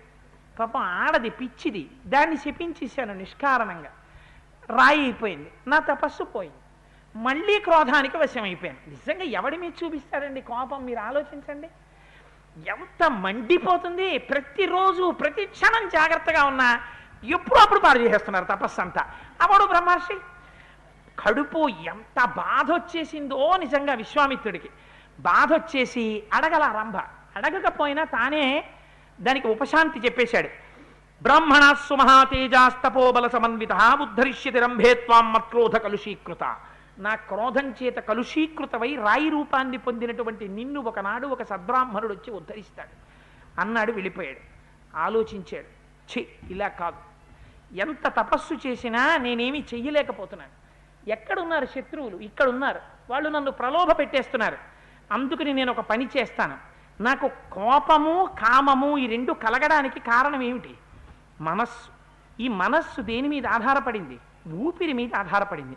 అసలు నేను ఊపిరి బయటికి వదలడం మానేస్తాను. మానేసి ఊపిరి తీసి లోపల నిగ్రహించేస్తాను. కుంభకం అంటారు, అదేం సామాన్యమైన విషయం కాదు. లలితా సహస్రనామ స్తోత్రాన్ని ఉపదేశం చెయ్యాలంటే హయగ్రీవుడు అగస్త్యుణ్ణి పిలిచినప్పుడు కుంభసంభవ అని పిలిచాడు. అందుకని రేచకము పూరకము అంటారు. ఊపిరి పీల్చడం ఊపిరి వదలడం ఈశ్వరానుగ్రహంగా జరుగుతుంటుంది. ఆయన ఎప్పుడు అయిపోమంటే అయిపోతుంది. కుంభకమం చేస్తారు, అది ప్రాణాయామం తెలుసున్నవారు పెద్దలైన వారు చేస్తారు. ఆ కుంభకం అంటే ఊపిరిని నిలబెడతారు. నిలబడితే ఊపిరి మీద మనస్సు ఆధారపడుతుంది.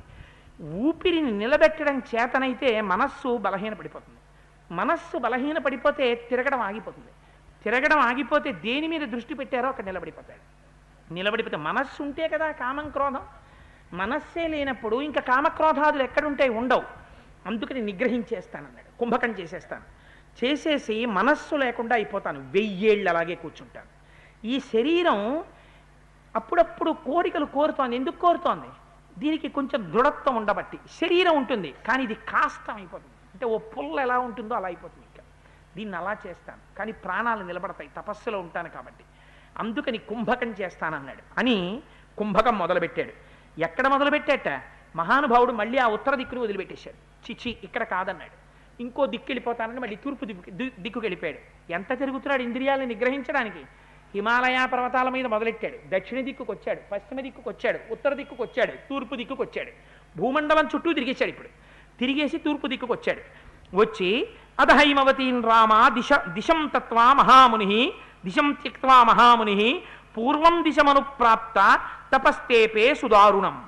అక్కడికొచ్చి బ్రహ్మాండమైనటువంటి తపస్సు మొదలెట్టాడు. నేను నోరు విప్పితే కదా కామానికి కానీ క్రోధానికి కానీ లొంగుతున్నాను, మనస్సుంటే కదా నోరు విప్పి మాట్లాడడం.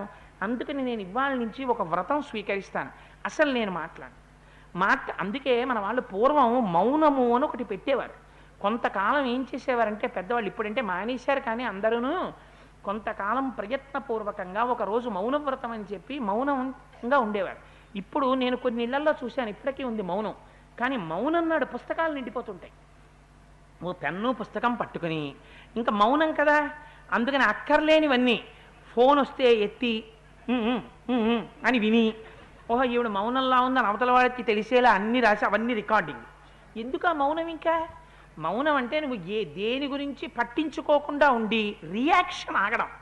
When there is an action there will be reaction. అసలు యాక్షన్ రిసీవింగ్ టెండెన్సీని ఆఫ్ చేసుకోవడం. అవతల వాడి నుంచి నువ్వేం పొందకపోతే రియాక్షన్ ఉండదు కాబట్టి మాట ఉండదు. అందుకని మౌనం. ఎక్కడికి వెళ్ళిపోతుంది మనస్సు? ఈశ్వరుడు గురించే ఆలోచన చేస్తూ ఉండడం. అందుకని ప్రయత్నపూర్వక మౌనం చేసేవారు. అందుకని అలా నేను మౌనంలో ఉంటానన్నాడు. అని పూర్ణే వర్ష సహస్రేతు కాష్టభూతం మహాముని. 1000 సంవత్సరములు అలా మౌనం పాటిస్తే అలా కుంభకం చేసి ఉండిపోయేట మహానుభావుడు. 1000 ఏళ్ళు ఎంత గొప్ప తపస్సో చూడండి. ఎలా కుంభకం చేశాడో అలాగే 1000 ఏళ్ళు కూర్చుంటే శరీరం కాష్టం అయిపోయిందిట. ఒక కర్ర ఎలా ఉంటుందో అలా అయిపోయిందిట. అయిపోయిన తర్వాత 1000 సంవత్సరముల తర్వాత ఇంత కబళం తిందామని లేచొచ్చి అన్నాన్ని తినబోతున్నాడు. ఎందుకని? శరీరం కాష్టం అయిపోయింది. అన్నం ఒక్కటే తింటాడు. ఆ అన్నం తినేసి మళ్ళీ కూర్చుంటాడు తపస్సులో అని వచ్చి ఆ అన్న కబళాన్ని తినబోతున్నాడు. ఇంద్రుడు బ్రాహ్మణ రూపంలో వచ్చాడు. వచ్చి ఇలా తీసి నోట పెట్టబోతున్నాడు. అయ్యా చాలా ఆకలిగా ఉందండి, నాకు పెడతారా అన్నం అన్నాడు. చూశాడు, ఒక్కసారి గ్రహించాడు. వచ్చినవాడు ఇంద్రుడు వచ్చాడు, బ్రాహ్మణ రూపంలో వచ్చాడు. ఆ ఒక్క కబళం తినకుండా చెయ్యడానికి వచ్చాడని గ్రహించాడు. పూర్వం అయితే గభాలన ఇలా పోసుకునేవాడు. ఇప్పుడు జ్ఞాపకానికి వచ్చింది, నేను తింటే ఏమిటి, ఇంద్రుడు తింటే ఏమిటి, వాడు నా తపస్సుని భగ్నం చేయడం ఏమిటి, నా తపస్సు భగ్నం చెయ్యబడడం ఏమిటి. నేను ఈ కామానికి క్రోధానికి వశుడనైన వాడను కాను. నేను మౌనాన్ని ఆశ్రయించిన వాడిని. నేను ఆత్మస్వరూపుణ్ణి. నేను మళ్ళీ కుంభకంలోకి వెళ్ళిపోతాననుకున్నాడు. ఆ కబళం తీశాడు, ఇంద్రుడి చేతిలో పెట్టేశాడు. పెట్టేసి మళ్ళీ వెళ్ళాడు. తపస్సులో కూర్చుని కుంభకం చేసి మళ్ళీ ఊపిరి ఆపేసి కాష్టంగా నిలబడిపోయి మళ్ళీ తపస్సు మొదలెట్టేటప్పటికీ ఈ పై స్థానంలోంచి బ్రహ్మస్థానంలోంచి ఆ తపోశక్తి పొగగా బయలుదేరి సమస్త లోకాల్ని కమ్మేసింది. కమ్మేస్తే సముద్రాలు కదలడం ఆగిపోయింది. వాయువు వీచడంలో కూడా వైక్లభ్యాన్ని పొందింది. సమస్త ప్రాణులు కూడా క్షోభిల్లిపోయాయి. దేవతలు ఋషులు అందరూ పరిగెత్తారు. ఇంకా ఈ స్థితిలో విశ్వామిత్రుణ్ణి ఎవరు కదపలేరు. అటువంటి స్థితికి వెళ్ళిపోయాడు. ఇంకా ఆ స్థితిలో శత్రువు లేడు, స్నేహితుడు లేడు, ఉన్నదొక్కటే. అంతటా పరబ్రహ్మమును మాత్రమే చూడగలిగినటువంటి స్థితికి వెళ్ళిపోయాడు. ఎందుకని? మనోలయం అయిపోయింది. ఆ మనోలయం అయిపోయిన తర్వాత ఉన్నదొక్కటే పదార్థం. అందుకని ఆ ఏకమేవా ద్వితీయం బ్రహ్మ ఆ స్థాయిలోకి వెళ్ళిపోయాడు. వెళ్ళిపోయిన తర్వాత ఋషులు వెళ్ళారు. మీరిప్పుడు ఆయన కోరిక తీర్చకపోతే, ఆయన దేని కొరకు కూర్చున్నాడో ఆ పేరుతో మీరు ఆయన్ని పిలవకపోతే లోకములన్నీ లయమైపోతాయి. అటువంటి ఘోరమైనటువంటి తపోధూమం వచ్చేస్తోంది శిరస్సులోంచి. రక్షించమని అడిగారు బ్రహ్మగారిని. దేవతలందరితో కలిసి చతుర్ముఖ బ్రహ్మగారు వచ్చారు. వచ్చి బ్రహ్మర్షే స్వాగతం తేస్తూ తపసోస్వ సుతోషితా బ్రహ్మణ్యం తపసోగ్రేణ ప్రాప్తవానసి కౌశిక అన్నారు. కౌశిక స్వాగతం నాయన బ్రహ్మర్షి అన్నారు. ఈ మాట చెవిన పడింది. ఎప్పటి నుంచి కోరికో, ఎన్ని కష్టాలు పడ్డాడో. బ్రహ్మర్షే స్వాగతం తేస్తూ తపసోస్వ సుతోషిత. సంతోషించానయ్యా, ఏమి తపస్సు చేశావయ్యా కౌశిక, నువ్వు బ్రహ్మర్షివయ్యావు, స్వాగతం రా అని పిలిచారు. దీర్ఘమాయుశ్చుతే బ్రహ్మన్ తదామి సమరుద్గణ స్వస్తి ప్రాప్నుహి భద్రంతే గౌచ్చ సౌమ్య యథాసుఖం. దేవతలందరితో కలిసి నిన్ను పిలుస్తున్నాను, నువ్వు బ్రహ్మర్షివయ్యావు, నీకు సమస్తమైనటువంటి కోరికలు ఈడేరుతాయి. ఇంకా ఇవాళ నుంచి నిన్ను బ్రహ్మర్షిగానే లోకం గుర్తిస్తుంది. నాయన నువ్వు ఇంకా ఎలా కోరుకుంటే అలా చరించవచ్చు అని నువ్వు హాయిగా వెళ్ళిరా అన్నారు. అన్న తర్వాత దీర్ఘాయుష్మంతుడవై జీవిస్తామన్నారు. ఆయన అన్నాడు, మీరు వెళ్ళిపోదురు కానీ ఒక్కసారి అలా ఆగండి అన్నాడు. బ్రహ్మగారు దేవతలు అందరూ ఆగారు. బ్రహ్మణ్యం జనిమే ప్రాప్తం దీర్ఘమాయుస్తథైవచ ఓంకారశ్చ వషట్కారో వేదాశ్చ వరయంతు మాం. నేనే బ్రహ్మర్షినైన మాట నిజమైతే నాకు ఓంకారము వషట్కారము భాషించాలి వాటంతటవి. ఏమవుతుంది? ఓంకారము వషట్కారము భాషిస్తే తాను ఒకరికి వేదం చెప్పడానికి అర్హత వస్తుంది, తాను కూర్చుని యజ్ఞం చేయించడానికి అర్హత వస్తుంది. ఇంతకుముందు తాను రాజర్షిని, తను యాగం చేస్తే దేవతలు వచ్చి హవిస్సులు పుచ్చుకోవాలి. అందుకని ఇప్పుడు నేను యాగం చేయించాలి, యాగం చెయ్యగలగాలి, నేను వేదాన్ని వేరొకరికి ఉపదేశం చెయ్యాలి, అటువంటి అదృష్టం నాకు కలగాలి. అలా అయితేనే బ్రహ్మణ్యాన్ని ఆ దీర్ఘాయువుని నేను తీసుకుంటాను. దానితో పాటుగా నాకొక్క కోరిక ఉండిపోయింది జీవితంలో. ఇన్నాళ్ళు ఏమిటి కోరిక? వశిష్ఠ మహర్షిని గెలవాలి, వశిష్ఠ మహర్షిని పడగొట్టాలి. ఇప్పుడు బ్రహ్మర్షి అయిపోయిన తర్వాత కోరిక ఏమైపోయిందో తెలుసా? ఇప్పుడు వశిష్ఠుణ్ణి కోపగించాలి, వశిష్ఠుణ్ణి ఏదో చెయ్యాలని కోరిక లేదు. ఇప్పుడు ఎక్కడుంది? కామక్రోధాదులు లేవు. కామము క్రోధము లేనప్పుడు శత్రువు ఎక్కడుంటాడు ప్రపంచంలో? అందుకని ఇప్పుడు నాకు ఏ కోరిక లేదు, కానీ ఒక్క కోరిక ఉంది. ఇంత తపస్సు చేశాను కదా, ఏ మహానుభావుడు నేను ఈ బ్రహ్మర్షి అవ్వడానికి ఏ కోపంతో మొదలెట్టినా ఆయన కారకుడు. ఆయన మీద కోప్పడితే కోప్పడ్డాను, కానీ ఆయన అనుగ్రహం వల్ల నేను ఇవాళ బ్రహ్మర్షిని అవ్వగలిగాను. అందుకని ఆ వశిష్ఠుడు వచ్చి నన్ను బ్రహ్మర్షి అని పిలిస్తే పొంగిపోతాను. అందుకని ఒక్కసారి నన్ను వశిష్ఠుడితో బ్రహ్మర్షి అని పిలిపించరా అని అడిగాడు. క్షత్రవేద విదాం శ్రేష్టో బ్రహ్మవేద విదామపి బ్రహ్మపుత్రో వశిష్ఠో మాం ఏవం వదతు దేవతాః. మీరు వెళ్ళిపోతారు కానీ ఒక్కసారి వశిష్ఠుడు వచ్చి, ఏ మహానుభావుడు క్షత్రియులకు కావలసినటువంటి యజ్ఞ యాగాదులు నిర్వహించగలడో, సమస్త వేదములు ఆయనకి తెలుసో, వేదాంగములను వేరొకరికి ఉపదేశించగలడో, ఎవరు యజ్ఞ యాగాది క్రతువులను చేయించగలడో, అటువంటి మహాపురుషుడైనటువంటి ఆ వశిష్ఠుడొచ్చి నన్ను బ్రహ్మర్షి అని పిలిస్తే నాకు సంతోషం. అది మీరే ఆ కార్యాన్ని నెరవేర్చాలి. అందుకని ఒక్కసారి వశిష్ఠుడిని తీసుకొచ్చి నాకు దర్శనం చేయించండి అన్నాడు. అనేసరికి దేవతలందరూ వెళ్ళి వశిష్ఠుడిని అడిగారు. ఆయన బ్రహ్మర్షి అయ్యాడు. మీరు ఒక్కసారి వచ్చి వారిని బ్రహ్మర్షి అని పిలవండి అన్నారు. వశిష్ఠుడికి ఎందుకుంటుంది కోపం? ఆయన బ్రహ్మర్షి. చూడండి ఎలా ఉంటాయో చూడండి. అవి గెలవగలిగితే లోకం ఎలా ఉంటుందో, గెలవలేకపోతే ఎలా ఉంటుందో చూడండి. వశిష్ఠుడు బయలుదేరి వచ్చాడు. బయలుదేరి వచ్చి బ్రహ్మర్షి విశ్వామిత్ర పిలిచాడు. పిలిస్తే పొంగిపోయినటువంటి విశ్వామిత్రుడు ఏం చేశాడో తెలుసా అండి? పూజయామాస బ్రహ్మర్షిం వశిష్ఠం జపతాంబరం కృతకామో మహీం సర్వా చచార తపసి స్థితః. ఆ వశిష్ఠుడి దగ్గరికి వెళ్ళి ఆయన కాళ్ళు కడిగి ఆయనకి పూజ చేశాట. వశిష్ఠుడికి ఏ వశిష్ఠుడి మీద కోపంతో ప్రారంభం చేశాడో ఆ వశిష్ఠుడికి పూజ చెయ్యడంతో విశ్వామిత్రుడు